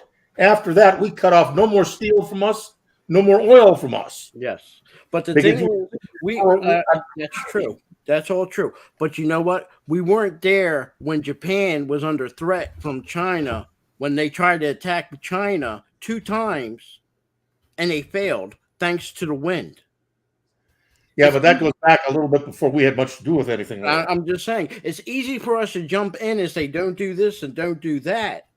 When China, if you want to say who was originally to provoke everything, you kind of, in a way, yeah, I'm with you on how brutal the Japanese is. Don't get me wrong, but don't think the Chinese were innocent. Just as much as I would say everybody thinks the British were innocent. You're talking about two different periods in time. When China was trying to take Japan, they were still running around on horses and swords, and they took their little wood ships out there and got sunk by the monsoons or whatever, the holy wind. But when you come from an older nation, later, you have the other part. They don't forget that stuff. There's people and nations, the French never forgot about Waterloo, never forgave the Belgians, never forgave the Germans, and pretty much besides what the Germans did to them in fighting against them at Waterloo, pretty much led to World War I. All right, Phil, let's go ahead and move on. I'm just saying. I know. Yeah, well, when it comes around to the comics, though, what Dixon is basically saying, there wasn't a political party element. It was exactly what we are fighting for. We're talking about, we talk about social stuff, and we bring things to the table for people to think about. Not tell them what to think about, but here's something for you to mull over. And these heroes were our protectors. They're like out of the old mythologies. They're like our demigods and other agents going out there and battling for us and making sure we are safe and taken care of. Now, that means that, I'm part of this political party, that party, I'm not going to help you. No, that's not what it was all about. When it comes right down to whether you're a Democrat or a Republican, whatever, the vast majority of the average person, I'm not talking about the people on the heads or whatever, the average person, the guy who punches the clock every day, they want the best possible for the next generation. It's just they have different approaches how to get there. Right. But the goal is still the same. So, of course, what do you have? You have Superman, Batman, Captain America. That's the same goal. They want the best. But when it comes around to being part of anything political party-wise, they are agnostic to that. It's just, what can we do for truth, justice in the American way? How best can we protect? How best can we go out there and be the people that we are looked up to be? They have their weaknesses, which people identify to. This isn't one of these melancholy, poor me, as is oozing out of the comics that we have today. Right. This is about, and it doesn't mean that you didn't have the characters having their Malden moments out there, but the thing is, it wasn't the basis of it. They had their ups and downs, and people could identify with it. It wasn't political in the sense of Republican, Democrat, Independent, Green. It doesn't matter. Libertarian. All it was we are heroes. We're fighting for you. It doesn't matter what your race, creed, party affiliation. It doesn't matter. We're here to take care of you. They are our gods. Little G, by the way, in the sense of that mythology. And this new generation has no idea about that because they're too filled up with their own god, their narcissism, themselves. Right. Yeah, they're too busy looking at their cell phones and. Well, as they said, even some YouTubers said this. There's a lot of, here's another example. There's a lot of black superheroes or black characters in comics that have never been talked about. Maybe they're quite interesting, but they don't talk about them. I'm actually curious if people wrote whatever character, gender, whatever, but they don't understand that it's not just one dimensional. It's not I'm a victim or I think this is funny or this should be really goofy. It's like this is not why people bought this stuff. It's just not. Marvel going in the direction that they're going, for me personally, is not something that I'm very excited about. I want that more gritty humor when it's necessary and an interesting story and more tragedy if it's called for it in the story. Mm-hmm. Look, we grew up in the age, and the old man probably knows better than me. Politics died after the day after election. That was it. After election, you didn't talk about it anymore. If you talked about it at all, you moved on. and you did, and you're saying to yourself, if the person you wanted to be elected didn't make it, you hope that the guy that did win does a good job, and then when the next time comes around, you vote again. That's all. It isn't like today where it's nonstop. It's fingers in your eye. I'm a libertarian, and I'm proud to be a libertarian. But I will tell you, in today's world, I'm scared to even say it because, it's just that crazy of a world. Comic books were never the battleground to do politics. Entertainment was never a battleground to do battle for politics. It never was and should never have been. I don't understand how in the last, especially 20 years, everything got thrown out the window. Let's put politics in everything we're watching. Yes. Social. It's been going on a lot longer than 20 years. Attention, please. Now batting from Everest Productions. Lord Crit. Now batting. I got butt chin. We got a freaking Godzuki Vash character going on here. You mean to say Godzuki Vash 007? No, Godzuki Vash. There's only one real Cash Money, Crit. As I told you, no cookies for you. You behave yourself. Well, that's Crit Money. That's Crit Money. Yeah, Crit Money. Yeah. Ooh. Crit Money. Is that blood money? And hello to Input Latency. Woohoo! How are you doing, Crit? Hello doing again, good. Crit. I'm doing well. Yeah, we talked about it, Leighton. Yeah. I got the butt chin surgery, as you can see. No, you didn't. There's only one person here with an amazing chin. Are you guys talking I'm about? confused by that statement. You should be. We're not thinking that kids should have porn in there. No, the kids should not have porn. This is what happens when Crit. Oh my gosh! Stop, Phil. This is what happens when Crit is by himself. He loses his mind. My mind? What? Yes. He turns into Godzuki Vash. Yep. Got blood money. Yep. Anyways, Phil, let's move on. Phil, to you the mentioned next that. I am moving on. Before we really get off the rails. Yes. I was gonna say, Phil, don't give your kids new episodes of Scooby Doo. Oh. My kids are grown. More like my grandkids, and no. Just give them the old. I stuff. wasn't even going to talk about that tonight. Great. Wasn't even going to pay it any mind. Yeah, open that. Good job, Crit. Yeah, Crit. Good job. Yeah. Phil mentioned it. So I didn't mention Scooby Doo. You mentioned kids, so I mentioned because someone mentioned it in the chat. I was after this show. We're going to talk over my contract here on this here because there's some things that need to be seriously changed. Okay. Aaron, wait. Are you saying you want to be traded? You're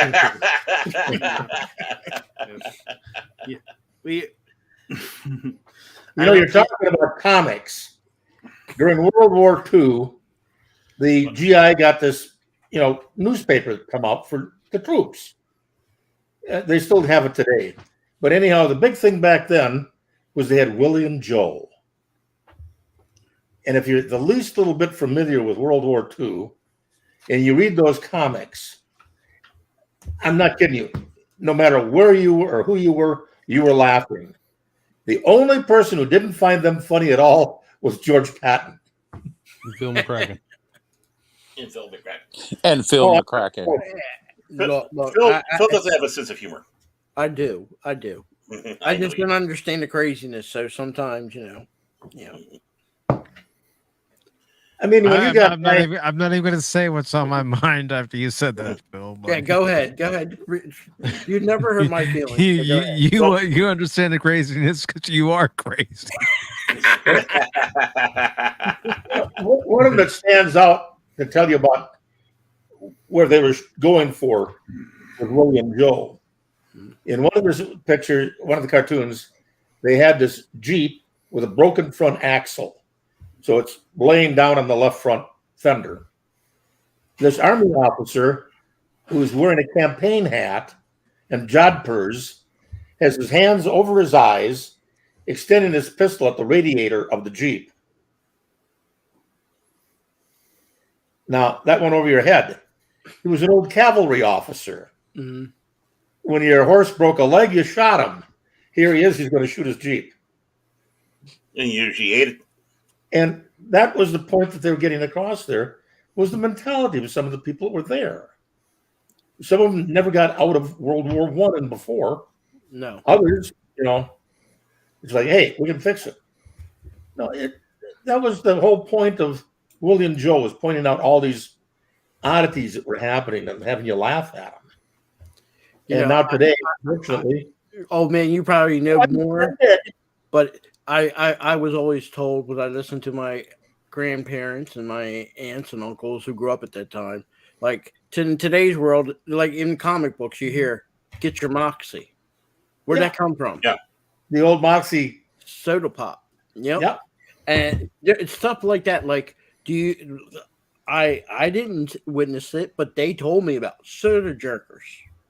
Yeah. Like you would go to wherever, the ice cream parlor where you get your candy or whatever, and there's a guy that would give you soda, and it's a soda jerk. He would do it like you would do beer. And some of them, this is before they even released like cherry Coke, orange Coke. He would mix it. If you wanted a cherry flavored Coke, he'd give you a cherry flavored Coke. It wasn't official Coca-Cola, but yeah. When you went to the soda jerk, because I remember them, believe me, you'd ask for like a Coke, right? What he did was he shot some stuff into the glass. Then he went over and he put the carbonation water in. And that was how they made a Coke. All of this stuff was mixed right there in front of you. Very rarely did they ever reach down into a cooler and hand you something. No. 5 cents. 5 cents. Yeah. But that just shows you, because even in today, sometimes you hear a reference in the comics or even a show. People don't know what gets your Moxie on. They didn't know. People don't know what a Moxie is or a soda jerk, but sometimes they go make a reference to something back then, And like I said, for me, when you hear it, I remember hearing it from people that lived it, I mean, for example, people like this article brought up some stuff. People didn't even know that, yes, people were fascinated with Mussolini. They were praising this man, okay? The United States attempted that. They used that thing where MacArthur was sent to drive the veterans away because they wanted their bonuses from World War I. Yeah. The truth of the matter was they had a general they were going to put in charge.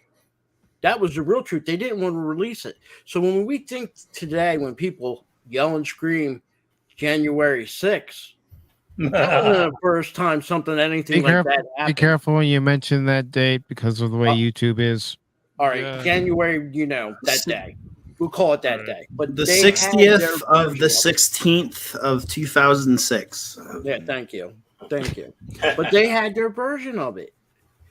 And believe it or not, George Washington himself had a version of it because he tried to keep the United States neutral between France and Britain.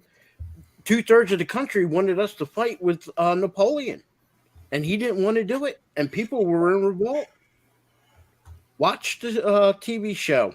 John Adams says it all right there for you. So when you think we're crazy and stuff is going crazy, sometimes history repeats itself. That's all I'm saying. Well, how about the whiskey rebellion that Washington had? Well, put down. Okay. Gentlemen, I think we should go on to the next thing. Let's move on to this next article, please. Moving along. This is pop culture, not history. History lessons over. Seriously. But pop culture History of comics. It is history. It is, yeah, but We got to move on, guys. Moving on. Especially since Baron only has a limited amount of time with us tonight. So, Mhm. Yeah. And unfortunately, is it okay is it okay if I say this? go ahead, Mike. Go Okay. ahead. Yeah. Unfortunately, my guest for tonight is Salty Texas. He is unable to make it tonight because of his work schedule, and he's just not feeling. He's under the weather, so he's not able to come in for the show. But I did ask Mike and Cash to join me, and if they're willing to, and that'll be at the top of the hour. That's just as good. It's just as good. You didn't answer Anonymous? Nobody asked me anything. Nope. I have to force myself on the mics. I got to force myself to be on Mike's show. You want to be on Anonymous? No, what time is it? Okay, well, Anonymous, if that's how you feel, brother, well then, I've got one thing to say to you, Cash. You've experienced this a few times. All right, youngster, out you go. Don't come back. Ever.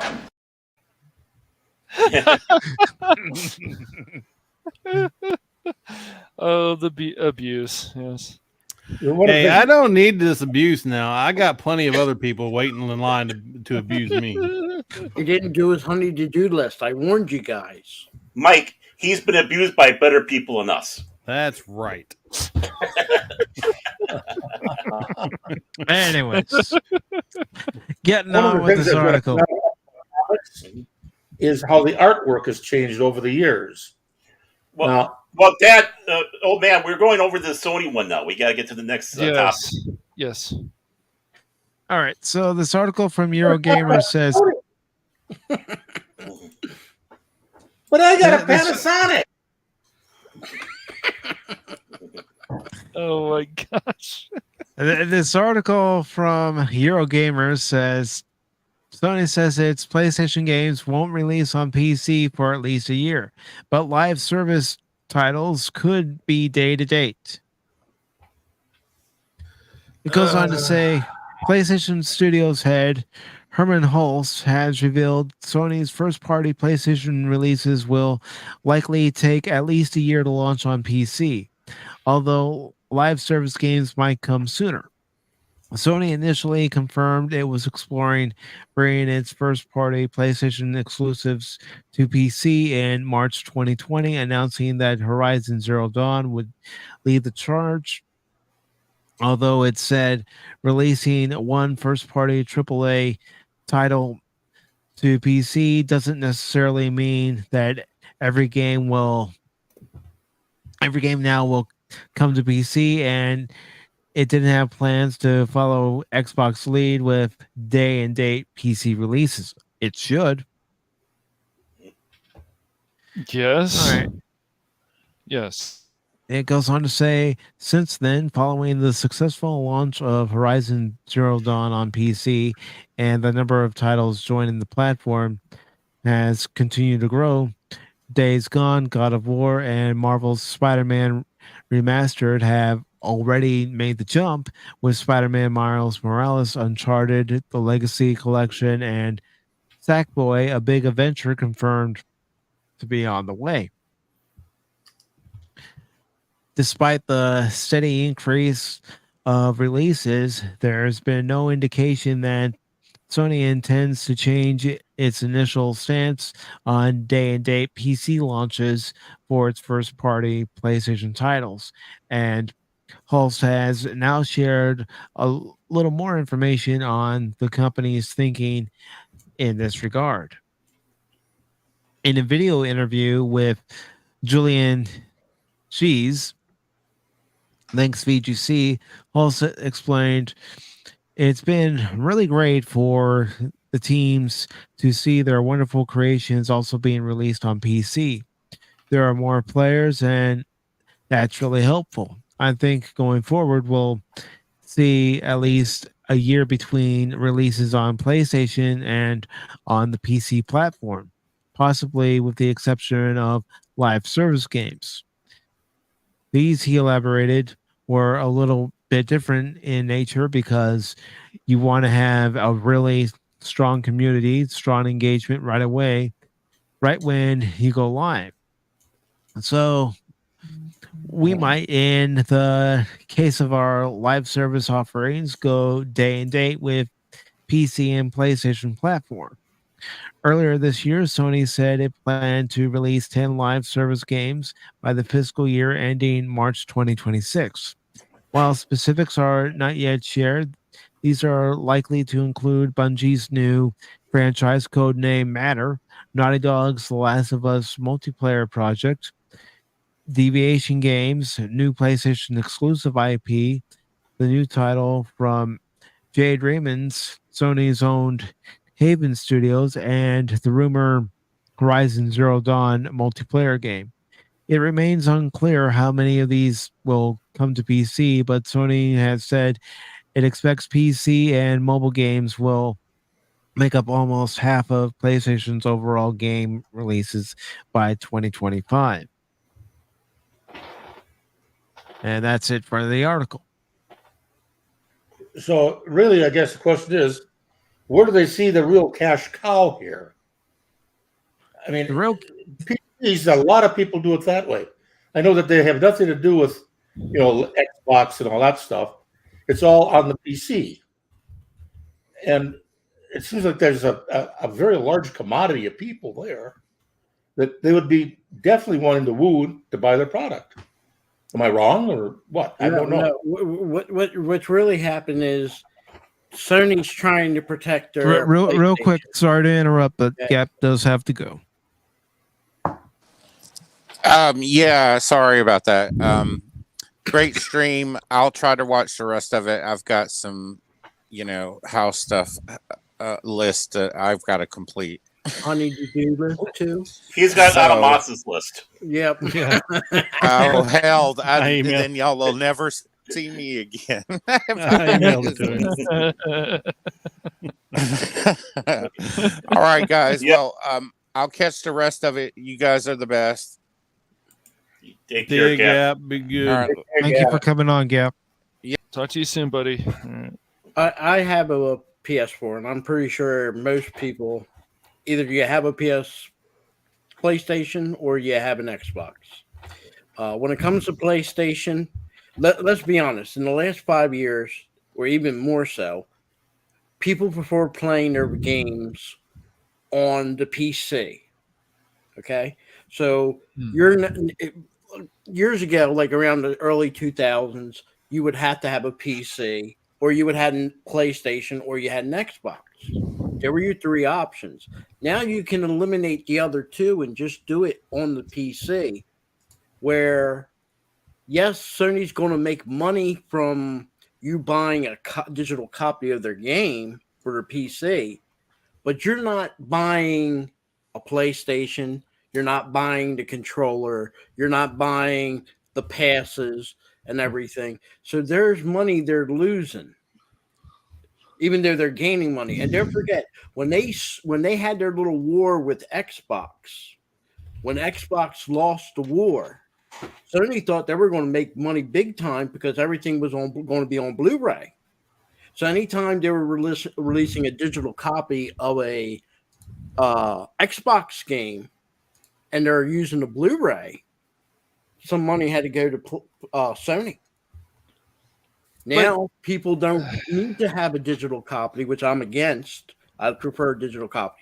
They don't want you to buy the hard copy. They want you to buy digital. You see what I'm saying? But here's the thing, Phil, about that, man. It's not that Sony still doesn't make stupid mistakes and Microsoft does stupid mistakes, but they're a company that should always want money. So they've put out some quality ports of Sony games, and as long as Sony understands that if those games should come to Steam, if they come to Steam and Epic Games, fine, but they should also definitely come to Steam. They're so slow on this stuff. They could be making so much more money if the ports are good.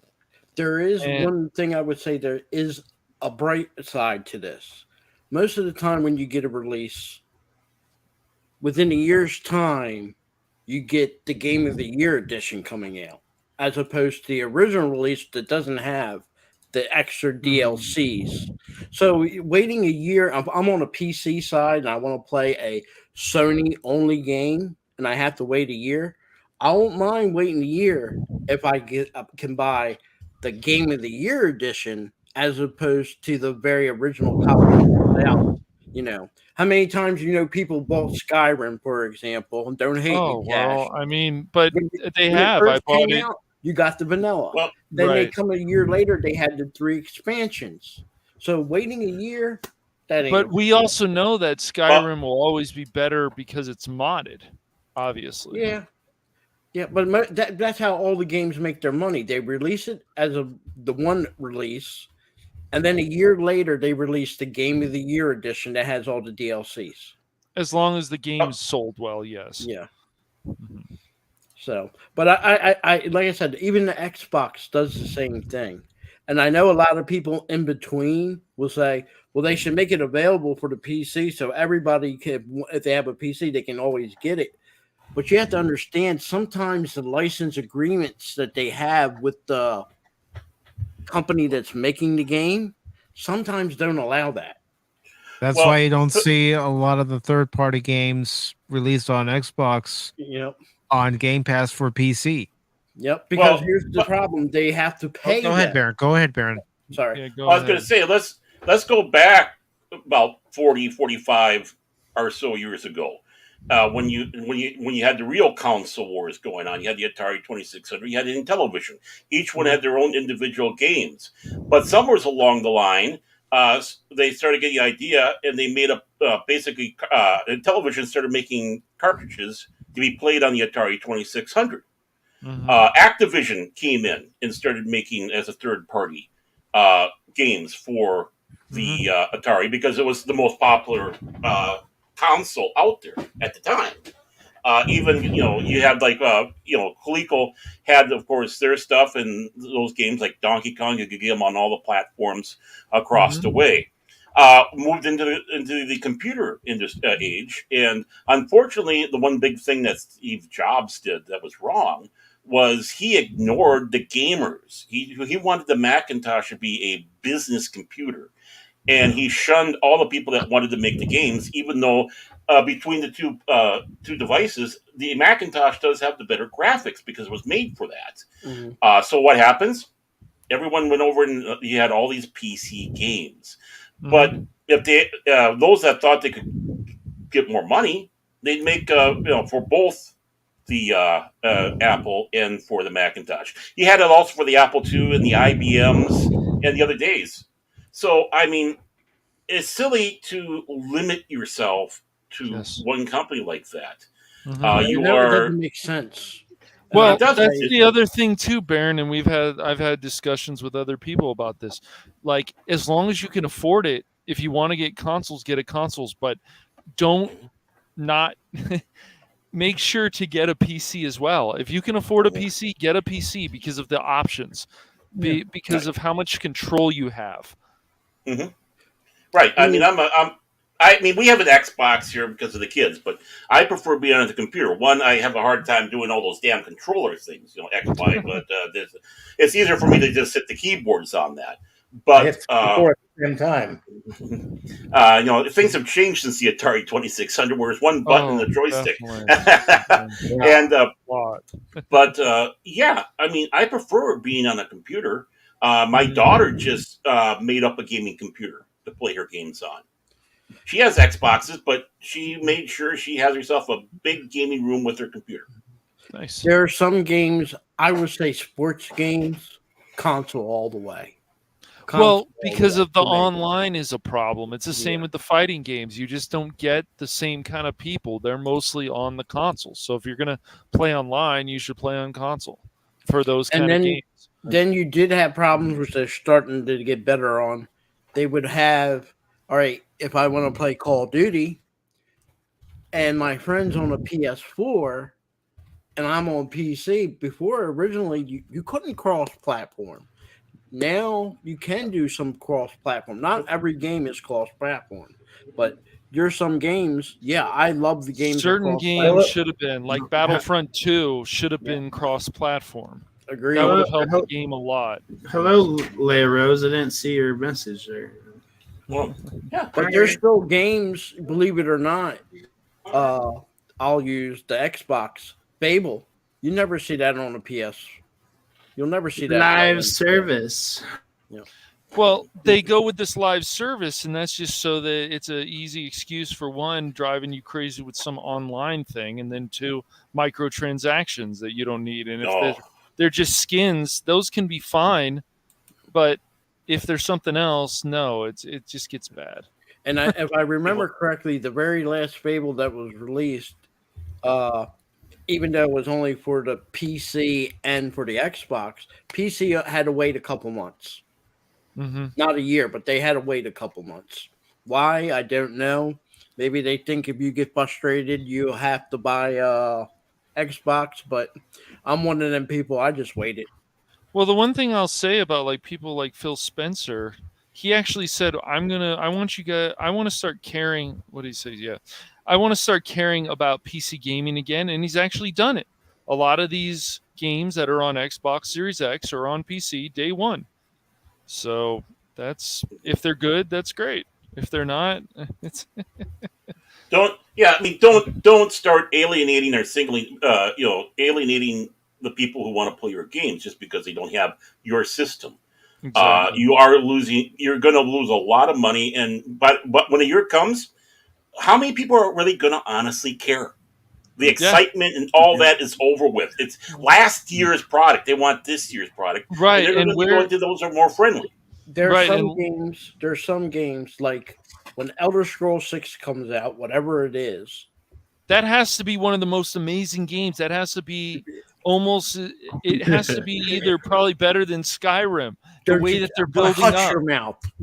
But no, but serious. When they do release that, you already know up front it's going to be Xbox. Then it's going to be a couple months for PC. And yes, they did admit that they will release it for the PlayStation. So PlayStation will be like it was exactly like with Skyrim. You had to wait 4 months, 5 months for the game. And then when they came out with the game and the updates, DLCs, the same order. It was the Xbox first, then 2 months later was the PC, and then it was 4 months later that it got to the PlayStation. It's not a big deal to wait. I don't mind waiting. I'm going to be the person. I'm not going to buy the initial first release. I'm going to wait for the one release where it has all the DLCs. And if that's a year wait, I'd rather wait a whole year than have to buy a second copy. Well, right. Skyrim, I did 3 copies. I did the original Skyrim, the Game of the Year, and then recently, like I told you, Cash, I bought the special edition or the anniversary. Okay, yeah. And that game is 10 years old. Yeah, I know. Well, with like the PS5 and the Xbox Series X, it's been out like 2 years. Where is the excitement of the game? Sure, there's a few here, but there needs to be at least 6 or 7. Joke. I will tell you guys like this. They didn't make, and they still have not made enough copies of the system for everybody. No matter which version, if you want the one with the CD-ROM in the drive or only digital download, right. They still didn't make enough. So that's why PS4s, if you look at people haven't given up their PS4s because they're not, I don't think people are enthusiastic for PS5. Well, there's not enough games. I mean, I think the Ratchet and Clank games, all of them should be on PC as well as PlayStation. It doesn't have to be Xbox, but at least you have another source of something to buy, another option to actually buy the game. I just don't want to pay $70 for a game that's 5 hours and 35 minutes. I think that's ridiculous. Now it's gone down in price to $50, but I think it's more like for that time, it should be like 40, at least 45. And speaking of games, let's go ahead and move on to this other article here from Dual Sharkers. Definitely. So it says, will Amy finally be more than a Sonic fangirl in Sonic Frontiers? Her obsession with Sonic has masked her other qualities, and it's time to bring them forward. All right. So it goes on to say Sonic's upcoming adventure, Sonic Frontiers, is actually, man, I'm not going to do what the author's saying, whisper. It's looking quite good. The new open zone exploration, flashy combat abilities, and upgrade system, and deeper story elements makes it seem like an improvement over Sonic's misadventures of recent years. Though, of course, it's always good to err on the side of cautious excitement with this series. One aspect that really has people interested in the game is the portrayal of the characters in this new setting. One of them being Amy. Amy Rose is one of the major characters in Sonic the Hedgehog franchise. She's typically depicted as a positive and caring, if a little naive, but also a tad impulsive and hot headed. Well, she's got pink fur. You might as well classify her as a redhead. She also runs around with beating things with a hammer. So, yeah.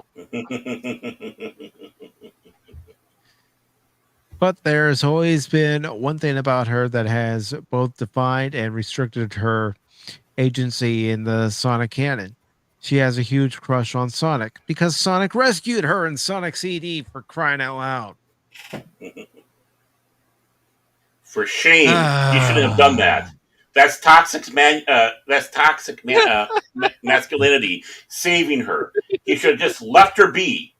I know, toxic right? male hedgehog. She can figure it out herself. She's a woman. Yeah. Jeez. There you go. Absolutely. Amy met Sonic on Little Planet in Sonic CD, predicting his arrival by her tarot deck. In that game, she gets kidnapped by Metal Sonic and, of course, duly saved by Sonic from that point on. So, from when we first met her, yeah, we get it, author. Don't treat us all like we're stupid, because we're not. and Well, that's oh, sorry. You with her. That's another thing that a lot of these writers of these articles like to do. They like to talk down to the reader, like they're above. Yes. Yep. Yeah. Like they're the higher power. I know it's ridiculous. Yep. Narcissism. Mm-hmm. She's been obsessed with Sonic, clinging to him and desperately wanting him to be with her. She's like an obsessive fangirl, yet Sonic only likes her as a friend. Isn't that a little bit outdated? Yeah, I see where this article's going. Yeah. I found this article because it made me laugh so hard. I can't, these people can't stop writing this stuff. Like, how dare you have this woman do this? Well, I guess if she saved Sonic, then that would be fine with this author, right? Whatever the woman who wrote this article. I mean, these people are getting paid for writing this stuff. And if I had this and I was the editor, I says, this is not going through. This is, or maybe it should, but there should be comments on the bottom so people can criticize. This is bottom tier, right? This is bottom tier journalism. It is. And the editors are just as bad. They're worse. Yes, they are. They probably think that this isn't. They probably think this isn't getting to the core of even more. You got to talk down more to these people. Mm-hmm. Yep. You know, Mike, what you need to do, Mike, is you need to get that Greta Thunberg going. How dare you? How dare you? Yeah. Get it, Greta Thunberg. What about my betrayal? Blizzard selling out Overwatch 2 because I'm upset. Yeah, and I don't. Yeah, exactly. Well, of course that's a betrayal, but don't you have phones? Yeah, don't you have phones? Like, they're always talking down to people, and then they're also talking down to people who are PC gamers. Like, what are you doing, man? What are you thinking? Well, our company is this. Your company is a mess right now, Blizzard. Yeah. Even Microsoft can't quite buy it yet, and maybe that'll help fix problems. Maybe it won't. But I don't know if we're ever going to get back to a time where we had the StarCraft and the Warcraft games, the strategy games. I don't know. You know, it's not that Overwatch 2 could turn out to be garbage. It's just it needs to be as fun as the original game. The original game was fun, but they even made some mistakes in that one. So now we have You can't two. have Yeah. you can't have strategy games no more because they can't figure out strategy. Well, not with those companies. With other companies, you can have them, but with them, I don't know. They even let us make our own scenarios before, like in Warcraft 2, we could make our own scenarios, make your own storylines. That's cool. Where is that? Oh, we got to take that away from the player. What? Mm-hmm. Oh, I remember when people made their mods for stuff, Dark Forces and stuff like that. Mm-hmm. All right, so moving on to our next article. It comes from comicbook.com. It says Star Trek's 10 original movies are no longer streaming anywhere. That's why you buy physical copies, folks. Yep. They're streaming on my media server. Suck it, Paramount. Well, of course they got to get those off. The Anonymous streaming service? They're putting out. Anonymous After Dark? What? Anonymous After Dark. You know, After Dark here. After Dark, I'm in bed. What don't you talking about? Anonymous early in the morning? Late afternoon, probably. What's on your streaming service? Come on, man. What? Server. Oh, boy. It only streams to my house. Uh-huh. Is it you being recorded as you're cleaning come the on, gutter? Crit. Thank you. Keep that playing. Phil, what it is Anonymous Plus is what we're talking about. Yeah. No, actually, it's Anonymous Negative. There we go. From these hours to these hours, you can't watch crap. That's right. I get unlimited streaming right here in my own house. Mm-hmm. In any bedroom. It just doesn't go outside in the world. So this article starts off by saying the 10 original Star Trek movies are now unavailable to stream anywhere in the United States. In November 2021, every Star Trek movie became available to stream on Paramount Plus. Paramount Plus is the exclusive streaming home of every episode of Star Trek television ever. Paramount Plus gaining the 13 Star Trek movies mean it marked the first time in recent memory that fans could watch the entire franchise in a single place. Yeah, I can do that too without subscribing to Paramount Plus. I just grab my Blu-ray copy or my DVD copy and pop it into the player. Mm-hmm. All in one place. You don't have a laser disc? No, I don't have a laser disc. Up out of Betamax. No, I went with VHS, or more accurately, my parents went with VHS. Well, there we go. Phil backed every wrong horse there ever was in technology. Phil doesn't even drive a car. He just uses a horse. Flintstones. Hey, you have to these days. That's the only way you can get around. Or get on a bike. Well, it will be. Yeah. And the article goes on to say, but now the 6 Star Trek films featuring the Star Trek, the original series cast, you could just say the original series cast, and the 4 featuring the Next Generation cast have left Paramount Plus. What's odd is that they haven't gone to any another streaming service. They're entirely unavailable to stream anywhere. Again, that's why you have the physical copy. You go out and you buy a physical copy. They're not as expensive as they used to be. And the reason they don't want you to have it on streaming anymore, because somebody might actually see that stuff and realize what crap they're putting out. Yeah. Yeah. Ironically, it's right when they're soon to be releasing, what is it? Snoke Season 3? What? I'm sorry. I'm so sorry. The article goes on to say the only Star Trek films left on Paramount Plus in the United States currently are 2009 Star Trek and its sequel, Star Trek Into Darkness. Oh, yeah, Star Trek Into Darkness, the Wish version of Wrath of Khan. Yeah. You want Wrath of Khan? Well, you got this. Mm-hmm. It goes on to say the third film in the rebooted film series Star Trek Beyond is streaming on AMC Plus. As for the other films, chances are they will be streaming again somewhere in a month or two, perhaps even back on Paramount Plus. These comings and goings are related to streaming deals that predate the current streaming wars, where most major studios have their own property streaming platform. It's the same reason Marvel movies occasionally leave Disney Plus and show up on another service like Netflix. Those wanting to watch a classic Star Trek movie right now can rely on trusty physical media. Paramount recently released a box set of the first 6 Star Trek movies, restored and in 4K for the first time.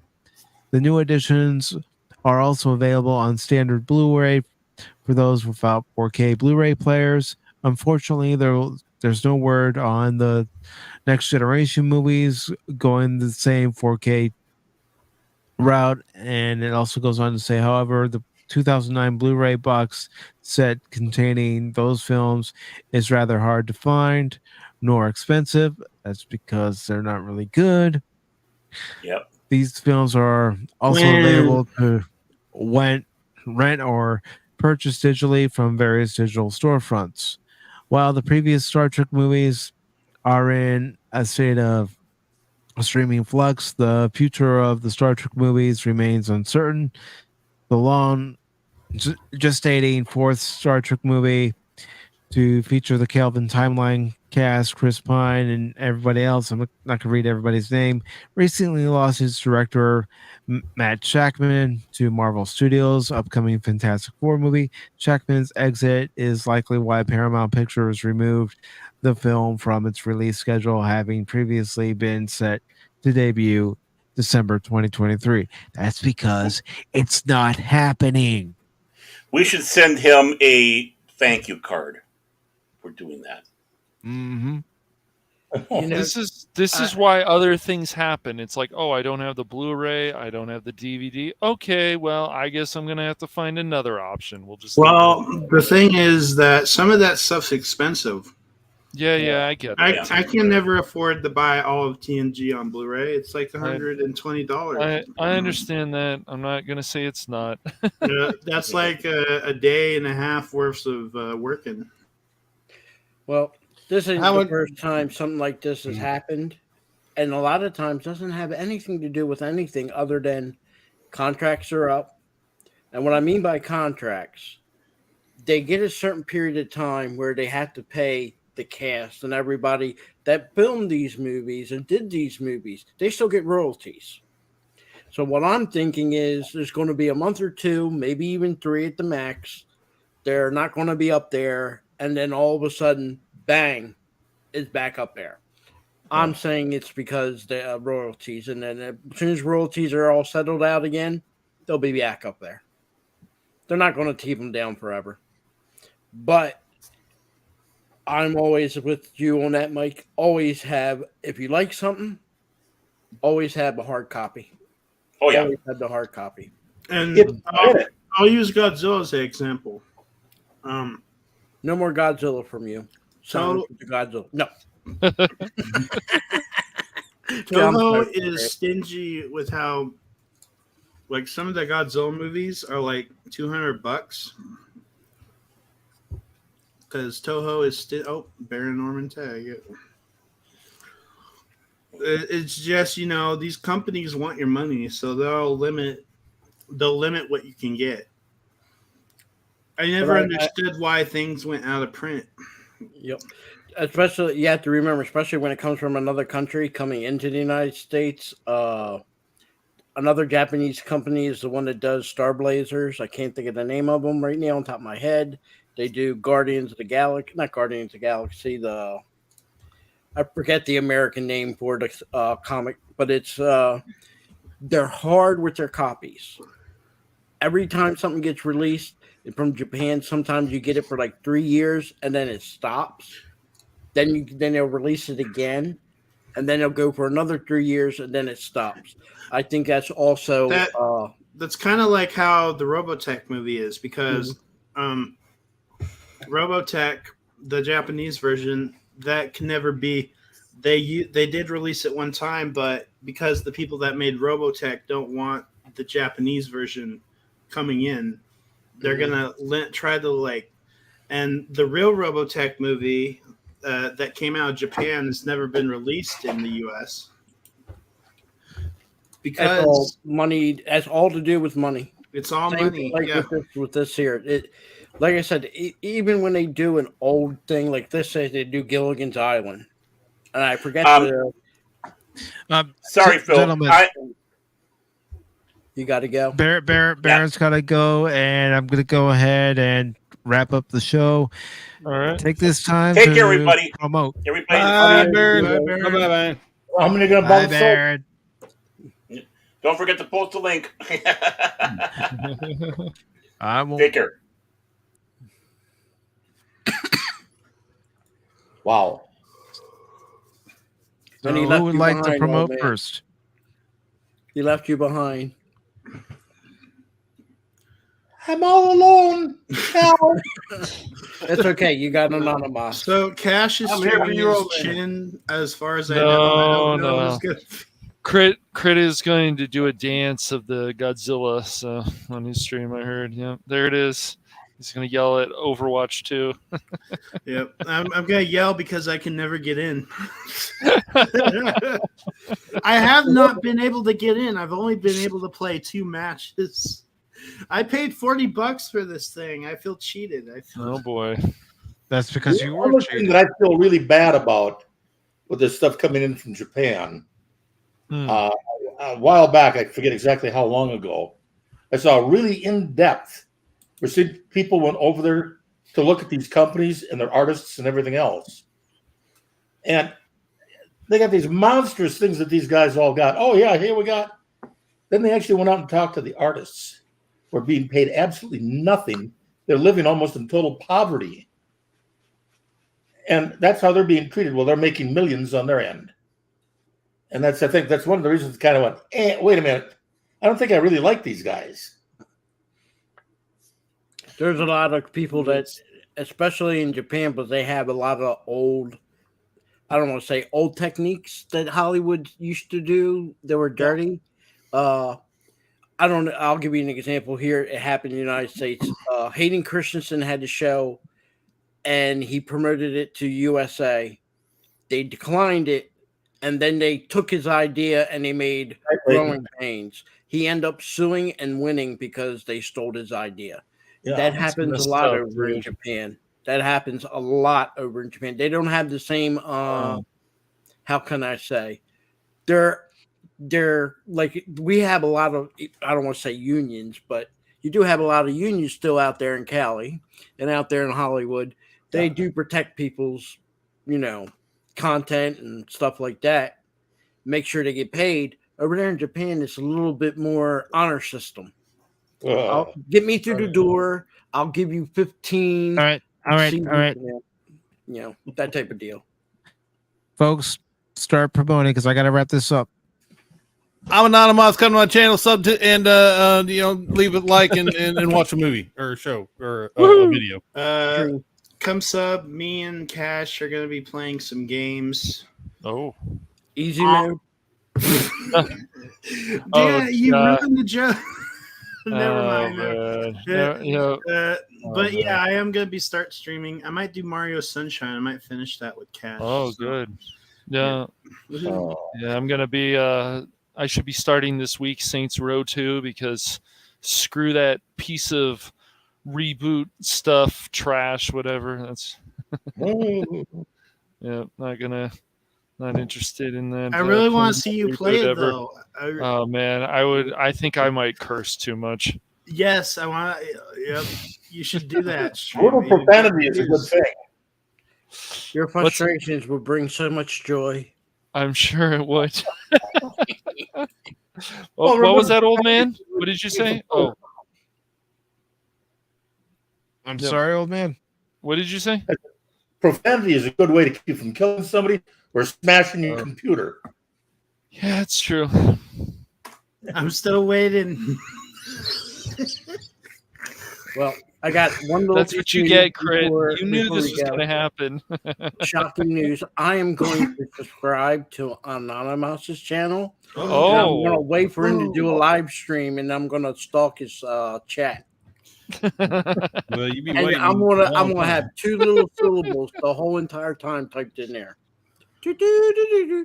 Just for Anonymous.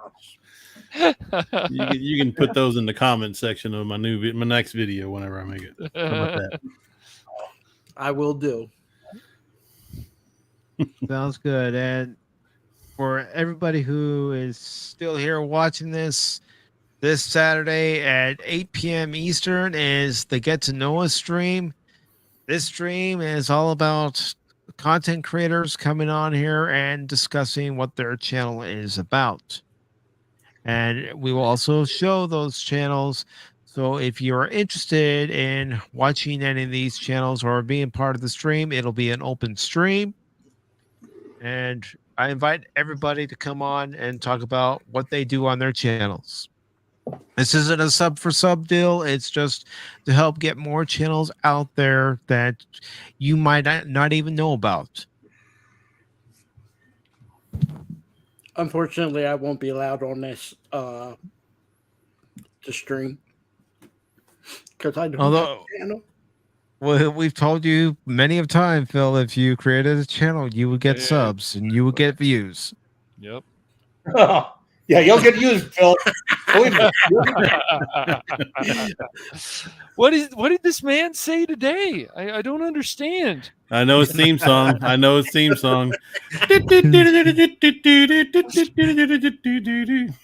Afro Circus.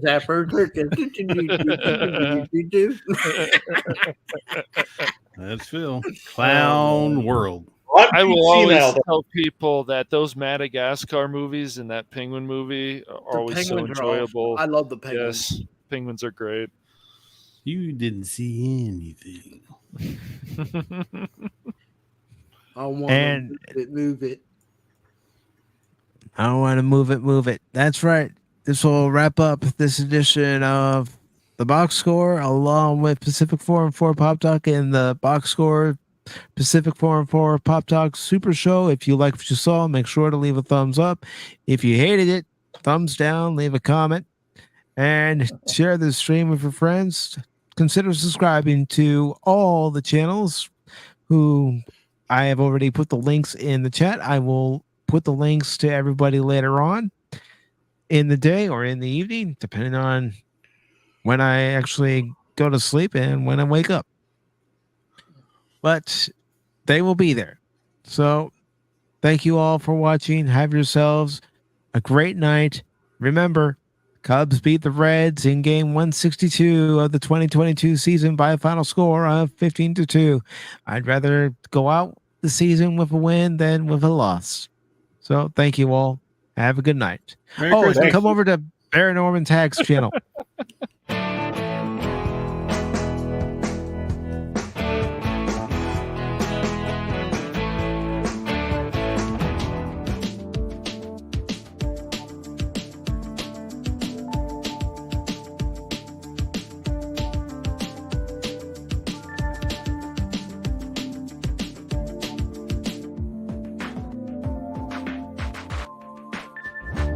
Thank you all for watching this special presentation of the Box Score and Pacific Forum 4 Pop Talk.